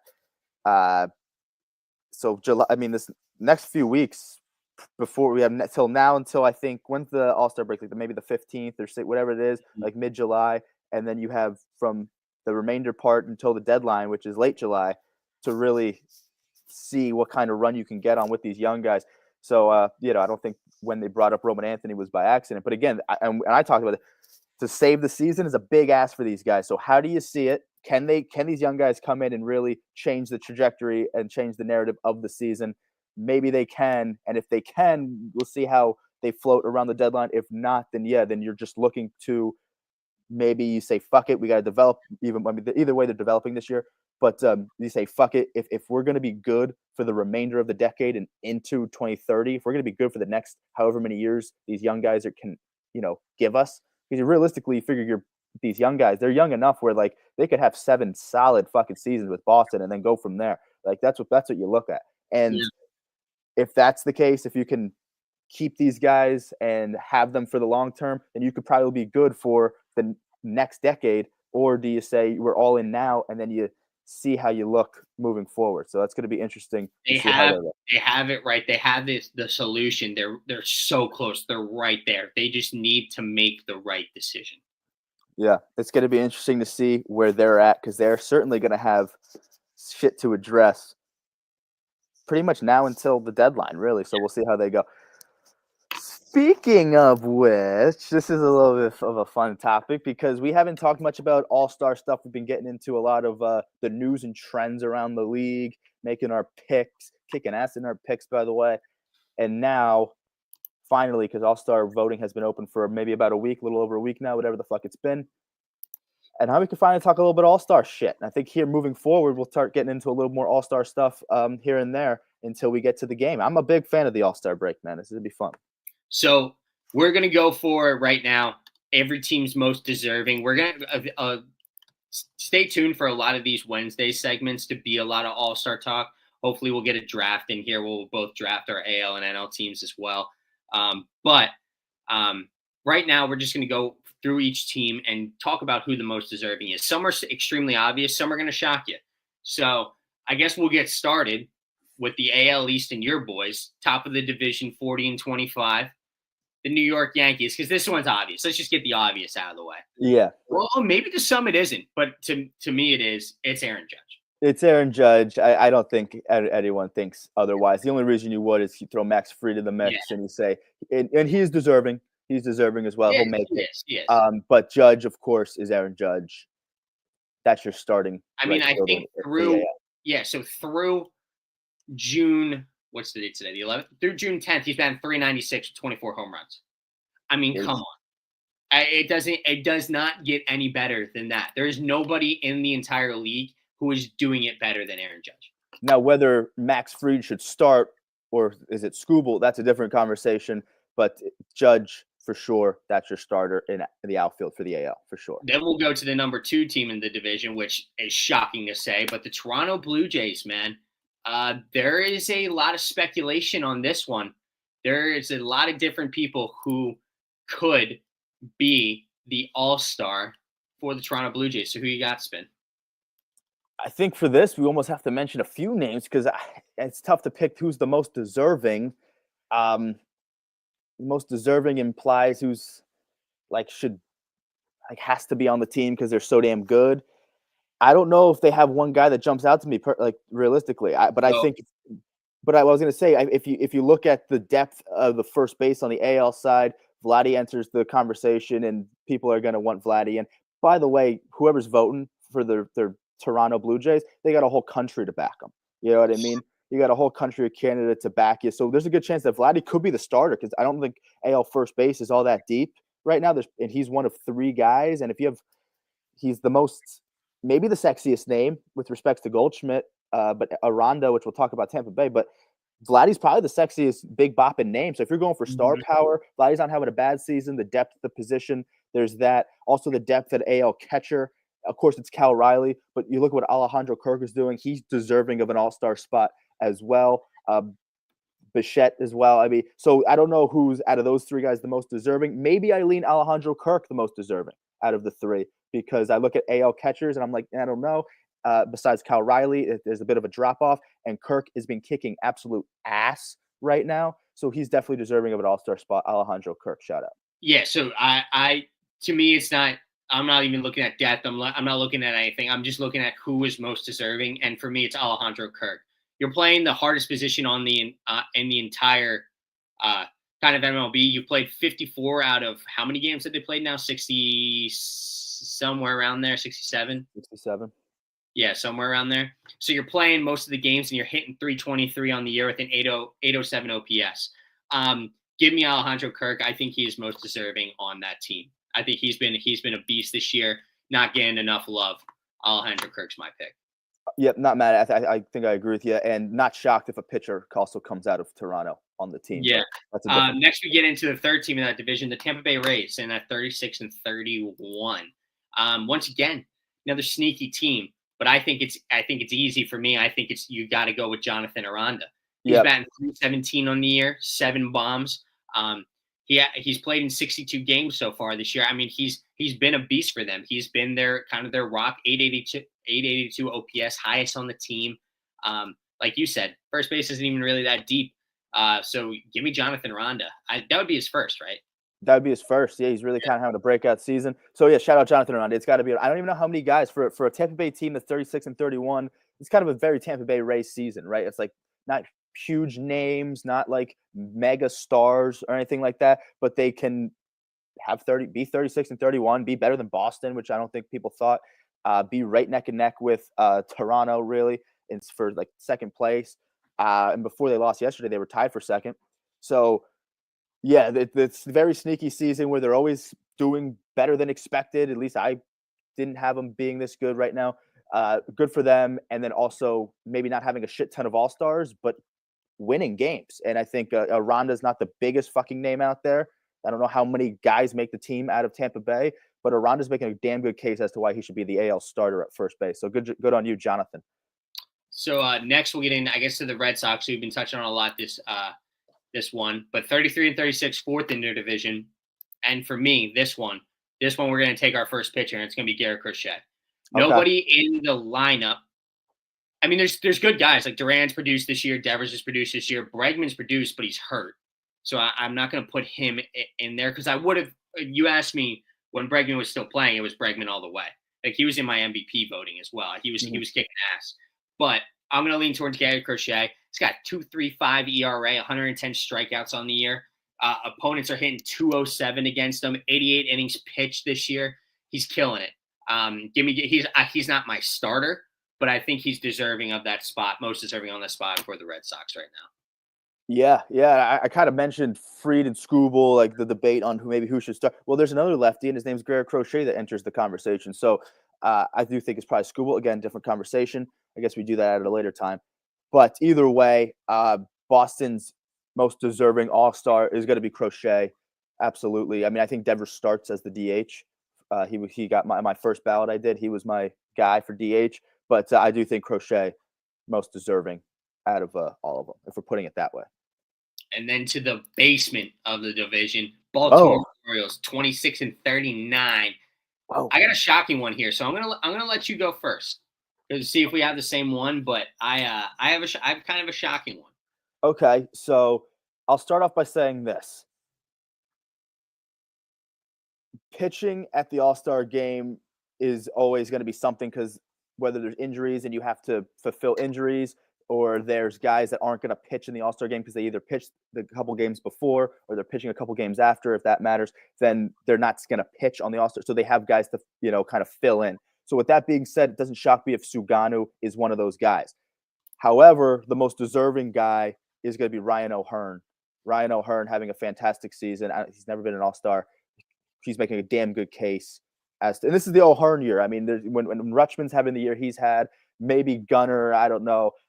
Maybe he enters the conversation for shortstops. I don't think he's been like dazzling, really, not to his caliber at least. And you look at some of these other guys, the Westbergs and the Cowsers who looked promising last year, haven't had a lot of at-bats because they've been hurt. Cowser's back. Westberg, I think, is still hurt. The pitching staff is what it is. And you look at the current state of the Baltimore Orioles, this is Ryan O'Hearn's fucking year. And he's the most deserving All-Star for Baltimore. So I'm in on that as well. He's batting .311 on the year with an .887 OPS, 9 bombs. Because a lot of people are going to sway towards Gunnar and Jackson just because they are who they are. Too, yeah. They are batting. Both of them are batting around 270. Gunnar is batting 270, both with 8 bombs. Jackson Holliday's leading off now. If you asked me a month ago, it was Cedric Mullins for me, but he's kind of fallen off a little bit. 227, average 10 bombs. So Ryan O'Hearn's having an unbelievable year at the ripe age of 31.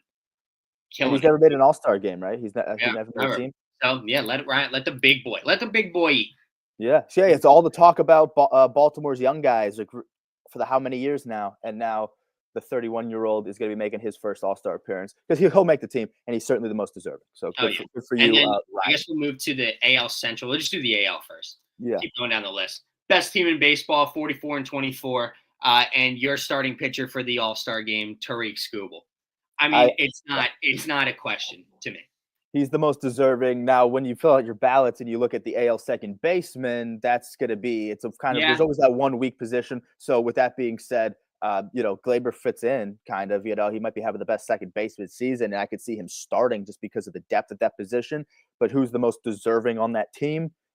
Obviously, it's Skubal. He's deserving to start on the mound. And then you got some guys in that outfield that are pretty damn good. Maybe Riley Green starts and Carpenter's good, but the most deserving is Scuba. And it doesn't shock me if they have like upwards of 5 All-Stars because the best team in baseball, you're going to send a handful of fucking guys, you know? that's fair. Yeah, 100%. And they have a catcher too. They have a catcher out there in Detroit. Might make it Mhm. because we talked about the depth there. But the most deserving, of course, for our metrics, Scuba. Skubal. There's a lot of guys you want to touch on though, but second place in the division, 35-31 with the Minnesota Twins, the shocker of the year, at least for us. This one for me, I'm going with another starting pitcher because Yep. you look at their hitting, and yeah, there's been guys who have been killing it this year. Buxton's having a good year. Correa's having a good year. Royce Lewis has been but like he's still Royce Lewis as well. Cody Clemens, even Harrison Bader, like all those guys, they're sitting around kind of the same average. The power's around the same. So there's no one that really jumps off the page at me. So that's why I'm going to go with the pitcher, and I'm going to go with Joe Ryan.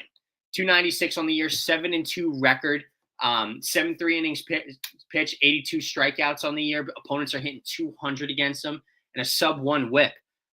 He's been awesome. They've kind of wanted him in the past to be this kind of ace that they can go to. And this year he's kind of doing it. So I'm all in on Joe Ryan this year, man. 100% agree. I think if anyone's going to come out, maybe there's some guys offensive that you touched on. We'll Yeah. see how it continues to go and how Aaron Boone wants to kind of, and I guess the rest of the coaches, maybe they pick the reserves. I don't know how it really works. But either way, Joe Ryan is the most deserving. I shout out Pablo Lopez too, but Pablo just got hurt. So there's a good chance that Pablo gets his flowers and becomes an all-star, gets replaced by somebody. So because they do a good job of making sure that people do get their flowers in the MLB. They do that is one good thing that they do. So if Pablo Lopez says, "Hey, you're an all-star because you're pitching like one, but you're hurt, and we need someone to replace you," then I can see that happening. But it's Joe Ryan. It's Joe Ryan, and those all-stars are coming from their starting staff because I think that's the sexiest thing in Minnesota right now. Exactly. Next, we'll get to the Guardians, 34-32, and this one's I think also easy as well. It's the guy who is legitimately consistently a top 5 player in the league every single year, top 7 maybe, whatever you want to call it. But it's J-Ron, man. I mean, he's every single year batting over 300. He's got 12 bombs on the year, a 939 OPS. Like he's a killer. Ron Washington the other day, fun fact, when they were playing the Angels, Ron Washington decided to intentionally walk him his first 2 at bats, and then he pitched to him the third and he went yard. Like this guy Jose Ramirez he's an unbelievable player. He doesn't get talked about enough in my eyes. Yeah, it's J Ram. Maybe he respects to Stephen Kwan, but J Ram's the most deserving. I mean, it's J Ram. Come on. And then I guess so. This one's going to be interesting. The 4th place team in that division, your Kansas City Royals. So they have the starting pitching, who has been lights out, but then they have one of the most electric people in all of baseball at shortstop there with Bobby Witt. Where are you leaning? Who is the most deserving? Well, I'm kind of big right now and giving some guys their flowers because it's June 11th and we'll see how these guys continue to trend as we continue our All-Star talks. But just to really briefly touch on it, Pasquantino, we talked about the depth at first base, and Pasquantino has been really good. Wouldn't shock me if he made it. Let's do a quick deep dive on Bobby Witt because I have to look at his number. 291, 8 bombs, 21 stolen bases. He's certainly deserving. Could he make a push to start with Jacob Wilson? We'll get to the A's, but it's going to be interesting to see how shortstop plays out. They're both young guns, but Witt's obviously the electric motherfucker that we know he is. But he has a little more competition than maybe last year. Maybe Gunnar started last year. Did Bobby Witt even start? I don't fucking know. So either way, that's in the mix too. I think Witt's going to make the team. But I think who's the most deserving? I think it's fucking Chris Bubic is the most deserving All-Star. It's 100% Chris Bubic. That's why I was like, this is interesting. Bubic has a 1.43 ERA. Oh yeah, 1.43 ERA. I saw something where it was like the Cy Young. I don't know if it was odds, but it was like right now some of these Cy Young guys.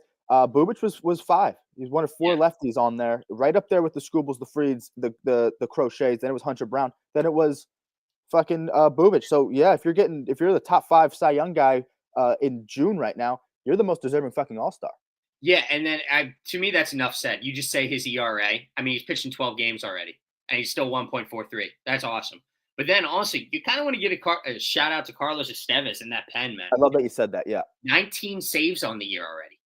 Yeah, I mean, he's killing it. So we're not really touching on many bullpen guys because in reality they're not getting a lot of love this year because they suck. But he's been great. But he's got a sub 2, 19 saves on the year. Phillies got rid of him, of course they did. But anyway, got to give him his flowers. But I still think it's Bubic. Yep, it's Bubic, most deserving. So the Chicago White Sox, the basement dwellers, 23-44 on the year. A lot of ways you can go here. So who is the most deserving? Listen, let me start out with some flowers for Chase Meadroth, or Meidroth, however you pronounce his name, hitting 293 on the season. Young guy, bounces around the infield. I think he's been maybe their shortstop. So again, with middle infield in the AL side, we'll see how that continues to trend. But Chase Meidroth, young guy, good for you. I do think he deserves to do it because I just like what he's doing, and I like when those low key dudes make it. So good for you. But however, the most deserving on the team would be Shane Smith for me, 2.37 ERA, a rookie pitcher that I feel like in a good rookie class on the AL. Sometimes we forget about Shane Smith. And it gets on the White Sox who they suck. He's easy to forget about, I guess. But Shane Smith having a terrific season, he definitely deserves to be on the team. You said it. You hit the nail on the head because you do want to give your respects to actually that both the middle infield there because Lenin Sosa on the other side is batting 274 on the year. He's having a little decent year as well. So credit to both of those guys, but rookie pitcher Shane Smith, 237. We got a lot of starters who are deserving over there in the AL, but which is good because there's a lot of pitching spots that are going to have to be fulfilled. So it's good that. But it's almost like right. It's right. Nothing we're saying is outlandish because these guys have all been great this year. So, I guess we'll get to the AL West now, and the Houston Astros moving up, 36-30. We said it was the Astros division until somebody takes it from them, but the Astros division, 36-30. Who do you have coming out of coming for the Astros to the All-Star game? Well, since we haven't mentioned too many relievers, I think it's important to give Josh Hader his flowers. Where's his save number? 17 saves with a great ERA, and he's a veteran guy. He's always a guy you want to see at the All-Star game because he is just that motherfucker. So another really good year for Josh Hader. So we shout out another reliever there, but it's got to be Hunter Brown. We talk about pitchers. Hunter Brown's the most deserving.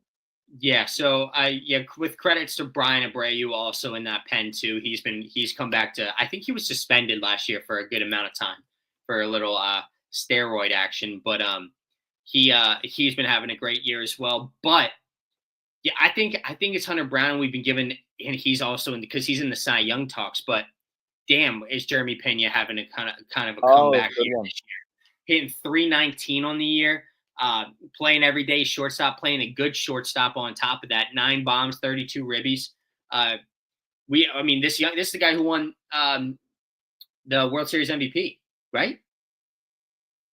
I don't know, maybe ALCS MVP. I don't know what he did, but it was one of the two. But anyway, his rookie year, he was lights out. He was great. They were excited about him. Had a couple down years, but this year seems to be back. 319 on the year, 484 slugging, 859 OPS.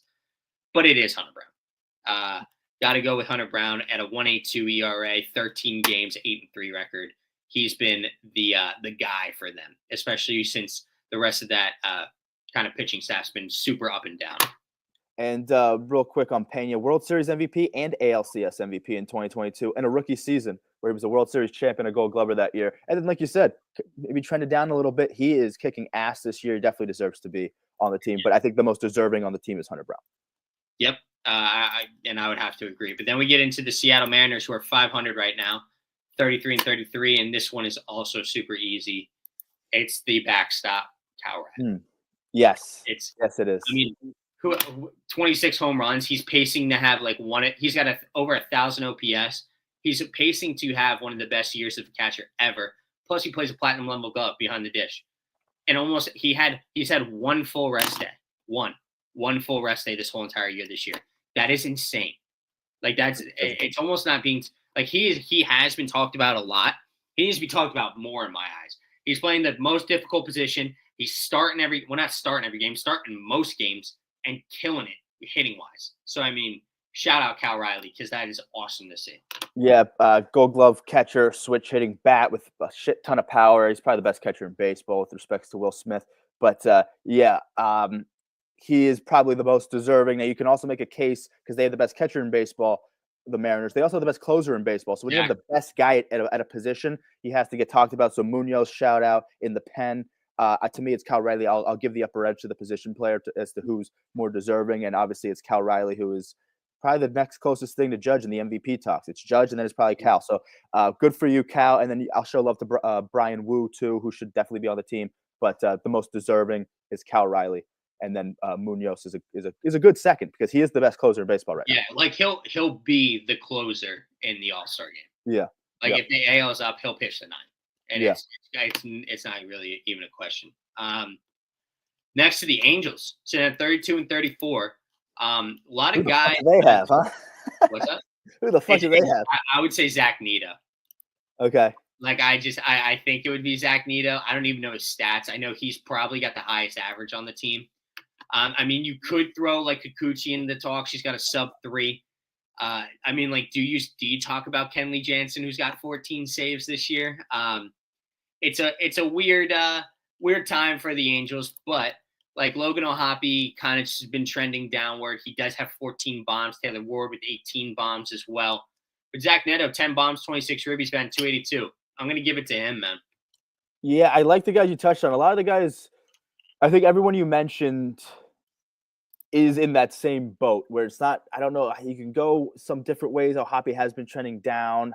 I would love for O'Hoppe to kind of make a team. He's got a little bit more now. When he started trending down, Kirk started trending up, and there's still that. I think his name's Dingler in Detroit. So now there's some more catchers out there. There was a time we came on the pod a few weeks ago, and I was saying that O'Hoppe is a top 4 catcher in baseball at the time. He's kind of since he was at 280 back then. Yeah, and the power was coming in bunches. So there's that. But I do think he's trended down. So I don't know. It's tough. You like to see Ward with 18 homers, and he's going to have over 50 ribbies by the All-Star break. So you like to see that the 206 average stands out. If you want a power guy, he'll be at 20 homers, 50 ribbies. There won't be a lot of guys in that 20 homer, 50 ribby club at the All-Star break.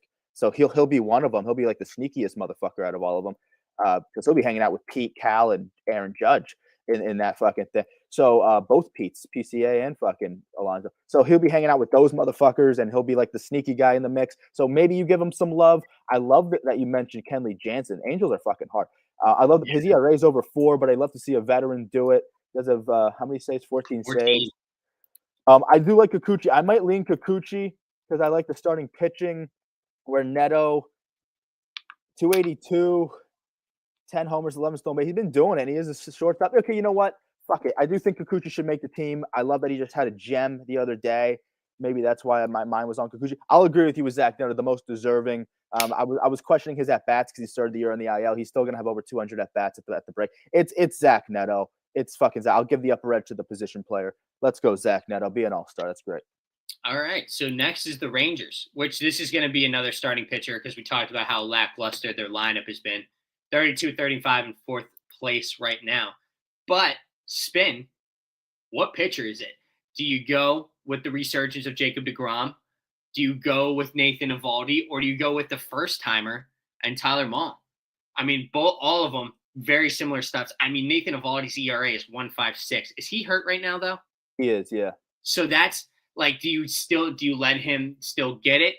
Do you go with deGrom, who's got 74 strikeouts on the year, has pitched 76 innings, 2.12 ERA, or do you go with Tyler, 234, 77 innings pitched, 56 strikeouts. A little bit worse, but I mean, you got it. So it's a really open-ended conversation of which three.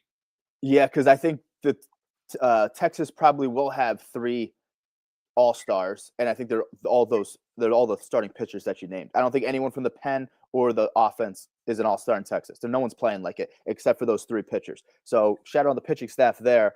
I do think even though Evaldi's hurt, I do think he gets his flowers and gets an all-star nod, and then someone will have to take his place. And then maybe they just go with his teammate Tyler Mahle. Say, Evaldi, you're an all-star, but then we got to replace you with somebody because you're hurt. So Tyler Mahle, you get your first all-star game. Good job because he deserves it, and DeGrom too. So it'd be great to see DeGrom make another All-Star game because with you know how his career went with the injuries, and now he's healthy. And we always say a healthy DeGrom he's always great when he's healthy. But now he's been really healthy and really great. So I do think that they're all 3 of them. I hate to say a 3-way tie, but it's coming out of the fucking staff, starting rotation in Texas.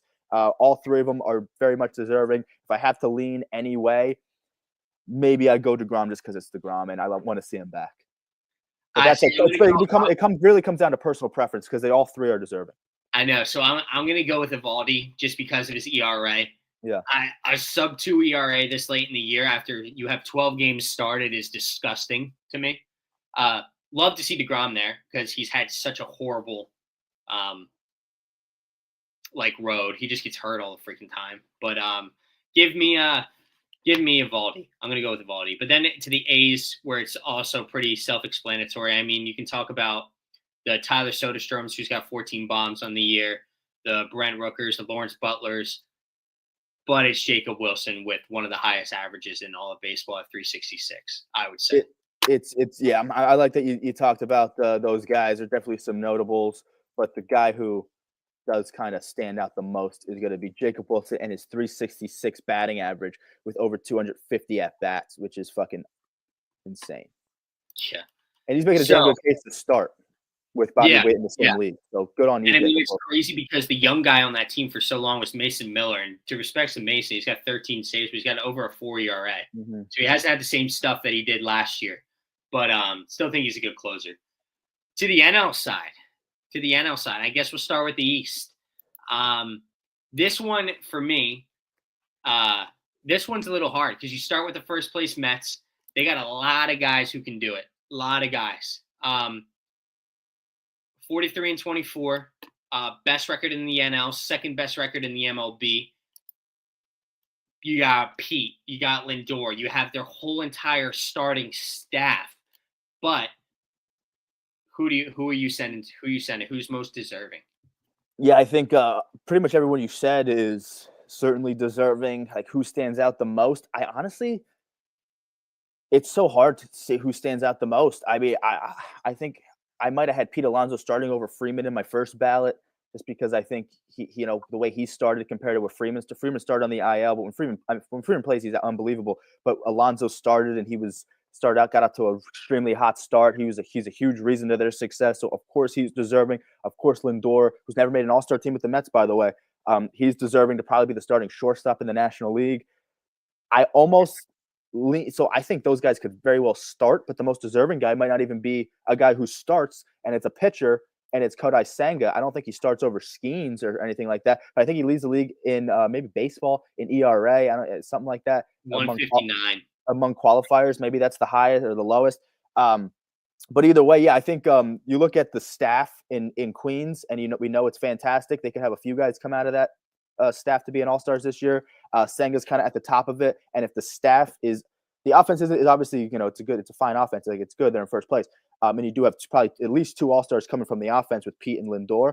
But the staff has been the biggest thing, and so in my mind, if that's your biggest, sexiest thing, where every day you have a guy that can go out and shove, and if Senga's your guy, I'm going to take a guy from that staff if that's the sexy thing, and Senga leads the fucking world in ERA, I think. So I'm going Kodai.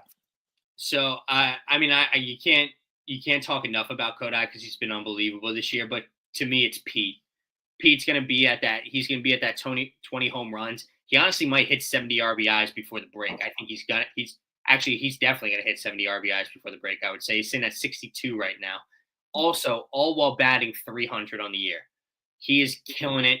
He's been a rock for them. I don't think Soto even makes the All-Star team this year. They might give it to him on name alone. Who knows what he does in June? We'll see that. But he's definitely not going to be a starter in my eyes. But I also think Lindor is going to probably be a starter as well. 14 home runs with 282. Well, batting 282. So, but to me, it's still Pete. And I hate saying that because I hate Pete. But, oh well. And I'm right there with you. I think it's so weird to say the most deserving guy is not Lindor or Pete, who very well could be starters, and I'm giving it to a guy. But I'm going with their best attribute is their starting rotation, and their best pitcher with their best at their best attribute, the best pitcher on the best team in the National League. I'm going that way. But yeah, I think it's up for interpretation. You could definitely go Peter Lindor as well. It's a tough conversation. It's good for the Mets. I mean, they got a lot of fucking good guys, I guess. Mm-hmm. So to my guys over in Philly. This one's kind of hard. I mean, not really. There's really two guys who stick out to you. It's either Wheeler or Schwarber, whatever way you lean. Schwarber's leading the league. Not leading the league, but he's one of the top people in home runs right now, sitting at 20. 46 RBIs on the year, but he's batting 245. That's kind of, black eye to me as well. But then you got Zach Wheeler on the opposite end, 285, 6-2, 82 innings pitched already. I think he leads the league in innings pitched, I want to say. A .9 whip, and opponents are hitting 186 against him. For me, it's Zach Wheeler. Send him to the All-Star game, get him another one under his belt. He's not going to start at anything, but I still think he's the most deserving out of the Phillies players. Yeah, I like Schwarber. I think is the main source of that offense. It seems like so. You got to give him his flowers. He probably makes the team. I do think he deserves to make the team. I'm cool with Schwarber there.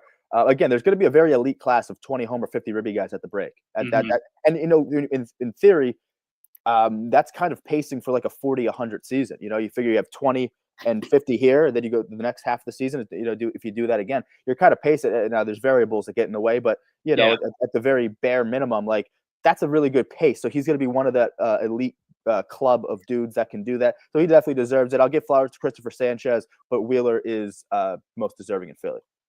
So then we get to the Nationals, who are sitting in third place right now, 6 games under.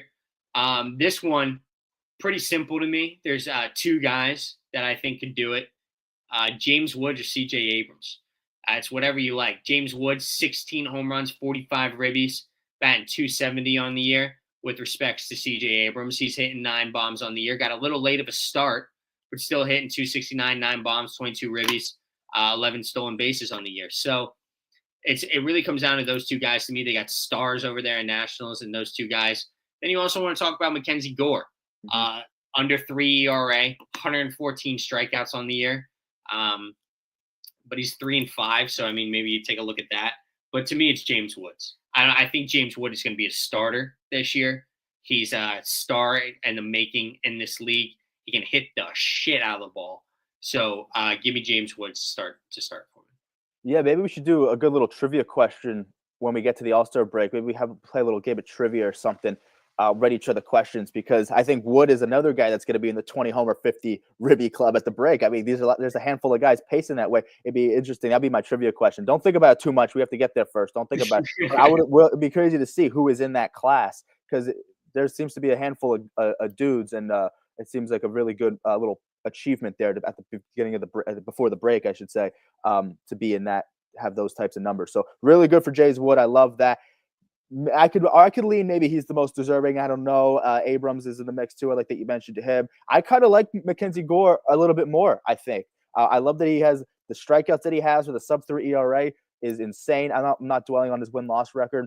I'm not going to judge him on that shit. They're still an under 500 team. So yes, I'm not going to dwell on the fact that he has a losing record. That doesn't give. I don't give a shit. The team has a losing record. So if you lose more than you win, I mean, who gives a shit? But have a same amount of strikeouts with a sub-3 ERA, that shit's fucking crazy. He's deserving, and so is Wood. So it's tough. It's a toss-up there, but love what Gore's doing. I don't want to dismiss that. All right, then we get to the 4th place team, the Braves. I mean, what do you send Austin Riley, or do you? I would send Sale. I don't think it's Sale's at 4-4, 279 on the year, 107 strikeouts. So I mean, he had a shaky start to the beginning of the year, but he's kind of toned it in a little bit. Or you send Baldwin, the catcher. Yeah. I like that you brought up Baldwin. I was just looking up his stats here. 299, 7 bombs, 18 homers. Yeah. I don't know how often he plays. Doesn't Maybe they strike have out a whole lot either. He's only got 21 strikeouts on the year. I mean, good for you, Drake. It's making a damn good case as to why he should be. And I think they look at him to be a two-hole hitter at times because of the way that they're going. So love to see a Drake Baldwin there. I could see him being there too, because I don't know, besides Will Smith, you need other catchers, and Baldwin's making a damn good case. But the most deserving, Riley does enter the chat because between him and Machado, it's kind of a toss-up who you like for NL third baseman. I do think I'm going to go Chris Sale as the most deserving, though. Coming off a Cy Young year. I don't know if Skeens, I think, started last year for them. But I mean, Sale coming off a Cy Young year, started off not on the greatest foot, but I mean, ever since like maybe his first few rough outings, he's been nothing but spectacular since. A sub-3 ERA that holds a shit ton of weight. If they could just hit for him a little bit more, maybe he'd have like 7 wins by now. But he's 4-4. Again, not dwelling on it, they're a bad team. But that ERA is fucking incredible. The ace of that staff. Give me Sales, the most deserving in Atlanta. And then the basement team being the Marlins. There's a lot of young guys here, but I think it's Light Tower Stowers. Yeah, I agree. 74. Let Stowers get his first nod. He's a young dude. Let him cook. He's only 27. Let him cook. Yeah, let me see. I took him at a homer yesterday, and he didn't. My shit's loading, but I'll agree with you with my shit loading here. I'll say I don't hate Xavier Edwards. I don't know if he's been that great. I think there's other middle infielders in the NL that can. Maybe if he was in the AL side, he makes a little bit more of a case. But don't hate Xavier Edwards. It's got to be Light Tower Power Stowers. Got to be. And then next, we're getting to the Central. Second best record in the NL. Chicago Cubs in at 41-26, 5 games up. This one's kind of clear cut to me. It's PCA. 21 stolen bases on the year, 17 bombs, 55 RBIs, 271. Been a shock this year for a lot of people. In a lot of people's MVP conversations, he's your National League starting center fielder for me. Yeah. I mean, you can talk about Kyle Tucker. He's been great too. He's batting 278 with and respectively 17 stolen bases, 13 bombs, 42 ribbies. I mean, he's been awesome, dude. And he barely strikes out. He's had 39 strikeouts on the year in 66 games played. Like that's an awesome stat too. Yeah, I'll even show my respects to Seiya Suzuki, maybe Carson Kelly. There was a time he was higher up, and he's fell off a little bit. And maybe Michael Busch. They got a lot of the guys who are going to make this team. They could have a handful of their offense go because they hit the shit out of the ball in the north side of Chicago. So good for you. I do think love Tucker. He probably makes it, but I think PCA probably the most deserving. He's super fucking electric. He's a man of the people. He's going to get a shit ton of votes. He could be the leading, maybe not the leading vote. You still have Ohtani and Judge, but he's going to be right up there with the vote getters, man. He's going to get a shit ton. People love him. And people want to see him there, right? And if it's a day for the fans, they want to see him. I mean, I talked about earlier this year, he's got kind of the swagger to be one of the faces of the league in my eyes. Oh, yeah. And I think he'll kind of roll with that. But another fun little we were talking about like the midway point, like what guys might be trading to do. He'd be a 2020 guy at the All-Star break, so that's very impressive. So good for you, motherfucking PCA. Next, we'll get into the Cardinals, who I mean they've been a pretty solid team this year. They're on a little bit of a losing streak right now, with 36-31 on the year. For this one, I think this team has the starting second baseman on their team, in Brendan Donovan. He's been very, very good this year. 310 average. Love seeing guys hitting over 310. We love some contact hitters over here at Off Base Media. Yeah, I love Punch and Judy. Get a couple of knocks. Brendan Donovan. He's trending down a tad. So that 310 actually used to be higher. Yeah, it was. Yeah. So trending, but again, and maintain a fucking 3 whatever batting average is insane. I do lean Brendan Donovan to be my NL starter. So I love that. I think respects to Burleson, who's having a pretty good year. Maybe there's some other guys bouncing around on that team. They're kind of they're sneaky good for a reason because they got some sneaky motherfuckers. But to me, Donaldson would start on my team. Shout out Donovan. He's the most deserving. So next we get to the Brew Crew in third place, 36-32. Having sort of a resurgence here midway. This whole freaking NL Central's having a we can never read the NL Central. We can't do it. But anyway, this one's weird for me because I'm not sending any position players. That's just me. I'm not. I like you can talk about Your respects to Bryce Terang. He's having a great year. Sal Frelick's even having a good year. Yelich has 13 bombs. Jackson Churio, 257. Like, they have a lot of middle, like, guys who are having good years, but to me, it's not super all-star years.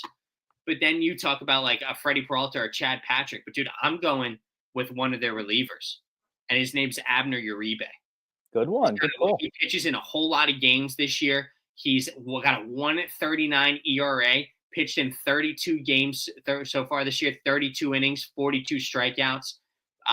He's been a very good, reliable arm to go to. But then also you have Trevor Meagle in that pen as well. 2.82 ERA, 13 out of 15 save opportunities. He's been great for them this year. But dude, I'm going with it's a wild thing to say, but I'm going with Abner Uribe, man. I like that. He may have been a bit of a name for himself last year. A lot of people talk about like these notable eighth inning guys, and Lucas Erceg, Luke Weaver, who I think are both hurt. But Abner Uribe is right up there with these motherfuckers. And I think if they deal Meagle at the deadline, because he might be a piece that someone wants, I think Abner fills in that spot. Kind of how when they got rid of Hader and then Devin Williams took. So they have a little good thing going to the back end of the rotations over the past years. Abner's been a big part of it in recent memory. So I like that you did that. But I do think the All-Stars that are coming out of Milwaukee, the big notables are going to be from either the staff. You talked about the bullpen. So I think they got the arms. Respect to Bryce Terang, though. And do they have another guy? Sal Frelick, I think I like him. Frelick's batting like 270 or something. So I'll give them flowers because last year William Contreras was like the hands down catcher, and now what's he doing? So Churio is like not really there. I don't think so. I do think the most deserving has been their ace. They have other good pitchers too, but their ace, Freddie Peralta, to me would be the most deserving. Shout out Freddie. I know you always have Freddie on your fantasy teams. He's kicking ass this year. I've always overlooked him a little bit, and he's absolutely proven me wrong this year. So good for you, Freddie. Yeah, he's finally pitching like the ace they needed him to be. But next we get to the Cincinnati Reds. Cincinnati Reds are on a 5-game win streak. They're 35-33. This NL Central. That's why I said it. I have no idea what the hell is going on. But anyway, this one, because guess what? When you talk about faces to the league, Elly De La Cruz, great player. We all know he's awesome. 20 stolen bases, 12 bombs, 43 been 257 on the year. You like to see those stats be a smidge better to be a face of the league and everyone to be who everybody says he is. But this is in the rotation for me. Yeah. You've got Hunter Green at your top with 272, but then the guy threw a complete game shutout yesterday. 3-hit shutout, I think, yesterday. So. Yep. Correct me if I'm wrong, but Andrew freaking Abbott, dude, 6-1, 187 ERA. I mean, 0.97 whip. The strikeouts are a little low for me, but who cares? Because when you got an ERA like that, pitch to contact guy, who cares? Unbelievable. He's been awesome. He, to me, is the clear-cut most deserving guy on the Cincinnati Reds. I agree with you 100%, and I almost went a different route here. I'll tell you in a sec. Let me see what it was. A 3-hit complete game shutout. Yeah, like you said, kind of pitch to contact. He had 5 Ks in that shutout. So yeah, kind of a pitch to contact guy. But I like TJ Friedl too. I'll give him his flowers. Let's see how how the outfield starts to stack up, and if they want to send another outfielder where Friedl's having a pretty good year. He's damn good this year. Yeah, he's a good average. Yeah, good little option for outfield depth for a team because he's kind of deserving as well with what he's been doing. But I agree with you. It's Abbott. That's my final guy. It's Abbott. But I almost went a different route and said Terry Francona. I was like, get him on the staff. Because I think they say choose their staffs. So let's bring managers into the mix. Terry Francona is deserving out of Cincy because everyone likes Tito. But Andrew Abbott, if we're talking players, Andrew Abbott definitely should be an All-Star. And he honestly can make a good case to start the damn thing given his ERA, but he won't. But maybe he's not. He won't even enter those conversations. But you look at his numbers and you're going to say, holy shit, Andrew Abbott. He's been unbelievable. But then how's Lodolo been real quick while we're on Cincy? He's been fine. He's nothing crazy, but it's Abbott. Yeah, and then to the Buccos, basement dwellers, Paul Skeens, National League starter. I mean, come on. Like 91 innings pitched, 92 Ks on the year, 1.88 ERA. Didn't even get the win the other day against the Phillies, but that just sucks when you have a poverty franchise like the Pirates, man. Yeah. Oh, and I had a buddy text me. He followed us on TikTok. He's from Pittsburgh, and he said, if you ever talk about Pittsburgh, make sure that you say Tanner says sell the team. So Okay, that's gotcha. coming from a Pirates fan. I thought I'd bring that up while we talk about Pittsburgh. They say sell the team. Tanner says sell the team. All right, then we move over to the West, the best division in baseball, the Los Angeles Dodgers, number 1, third best record in the NL.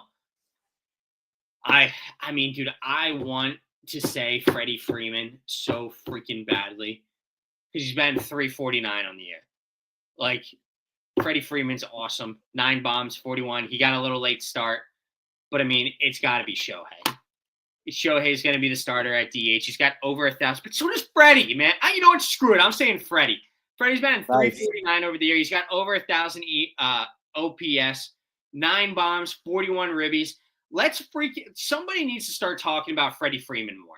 I mean, somebody. Please, for the love of Mr. Consistency every single year. He's awesome every goddamn year, and nobody gives him credit where it is. Yeah, I mean, I've been calling him like the best player of all time, which just might be a little bit of exaggeration, but it actually shows you how much I fucking love Freddie Freeman, man. He's so unbelievable. Vintage Freddie Freeman is him ripping doubles down that line. You just see it. So, swing too. Yeah, fucking love him. They have a lot of deserving all-stars in Chavez Ravine. Will Smith. Yeah, Will Smith's a really good one. I forgot about him. I was gonna say Andy Pages, of course. Betts at Freeman and Yamamoto enters the chat. He's been spectacular, but to me, one guy stands above, and it's Shohei. Yeah, damn it. Hate to say it, but it's Shohei. He'll probably be the leading vote getter. He'll be the leading vote getter. Dude, it's gonna be Shohei. They might have 3 starters because it all depends on what happens at first base between Freddie and Pete. Because Shohei's gonna start at DH and Will Smith's gonna start at catcher.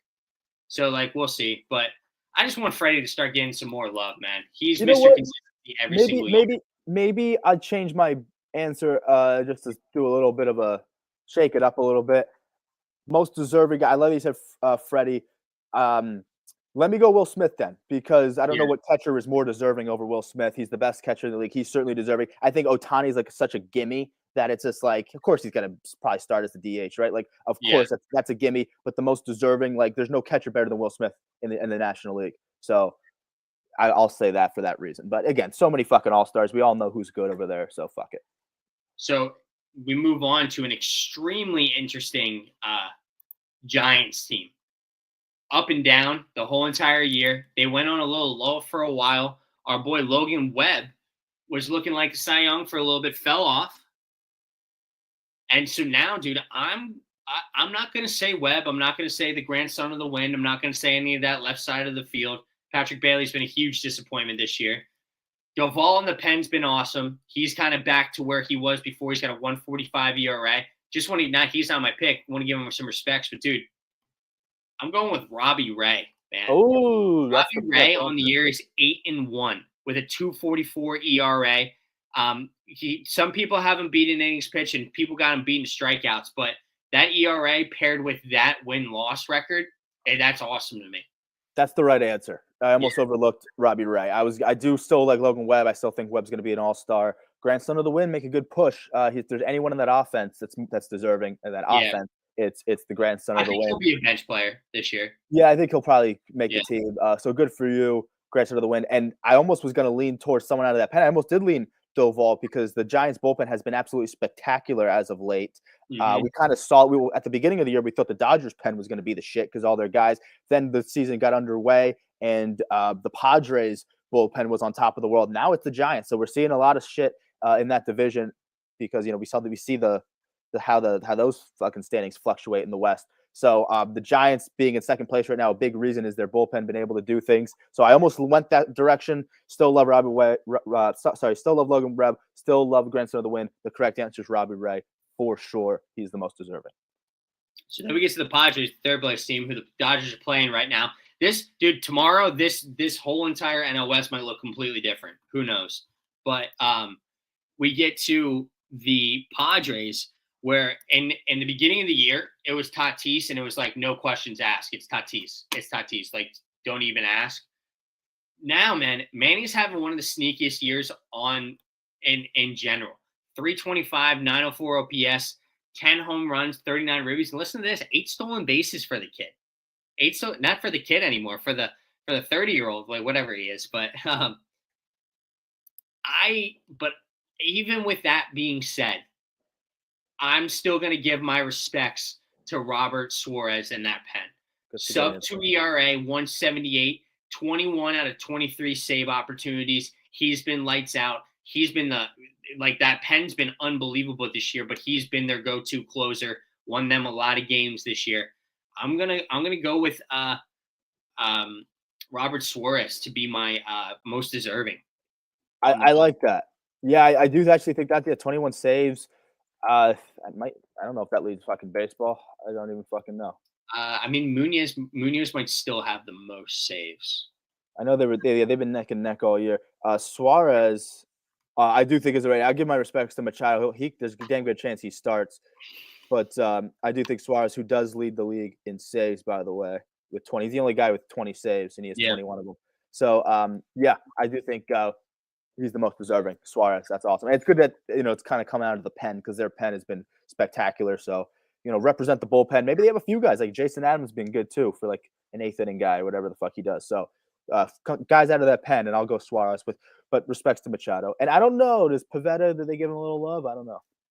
Nah, I think he's started to really let off the gas. He's at a 3.48 ERA right now, which isn't terrible, but he was sitting at like that around 2 for so long, and then he got shelled a couple times, and it's been a little different. And it wouldn't be a conversation with the Padres if we didn't bring up Jackson Merrill, who I might have got to a late start, doesn't really have the ABs, but he's looked really good. But the most deserving is Robert Suarez. And then we get to the 4th place team. Oh, sorry, my dog's going nuts. We got the Diamondbacks, the Snakes out in the desert. And to this one, they got a lot of guys, but there's no better guy than Corbin Carroll. 19 bombs, 43 ribbies, batting .260, but with a 921 OPS. He had an insane month of, what was it, April, I think it was. Absolutely crazy. You got to give your respects to Ketel. He got a late start to the year. Doesn't really have the ABs that you want to see, but 292 on the year. And then you got to talk about Josh Naylor, too, almost hitting 300. Clutch for them this year, too. So, but I'm going to go with Corbin Carroll. He would actually probably be my starting right fielder this year. Okay, yeah, so you hit all the notables, and I agree with you. The most deserving out of all of them is, in fact, Corbin. Yeah. And then to the last place team. It's a good one to end on.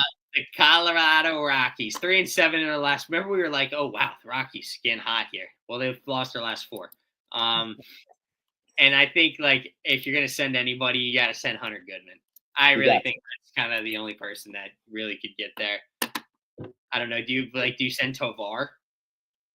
And he's hurt too. I don't think Tovar really has been good enough. I think he's like 250s. Yeah, I'd give you Hunter Goodman, 10 bombs, 282. 818 OPS, Hunter Goodman. Yeah, it's definitely Goodman. I'm trying to even see if I can give someone else their flowers, like a Jordan Beck, but no. They'll have one All-Star, and his name will be Hunter Goodman, and it's a good one for him. Like he's deserving. Even if he was on most other teams, he probably would still be deserving. Yeah, he's having a good year. It's not like they have to send someone I mean, it's not like anyone's sending anyone because they absolutely have to. Like remember when like the Phillies sent Odubel and that was like their lone All-Star one year, was just Odubel Herrera. Because you have to send somebody. I don't even know. Maybe he was having a good year, but he was having the best year out of a whole bunch of mid motherfuckers. So it's not really. I don't really see that. Like I think it's pretty cut and dry that the bad. Maybe Miami. Who did we say for Miami? Oh, Stowers.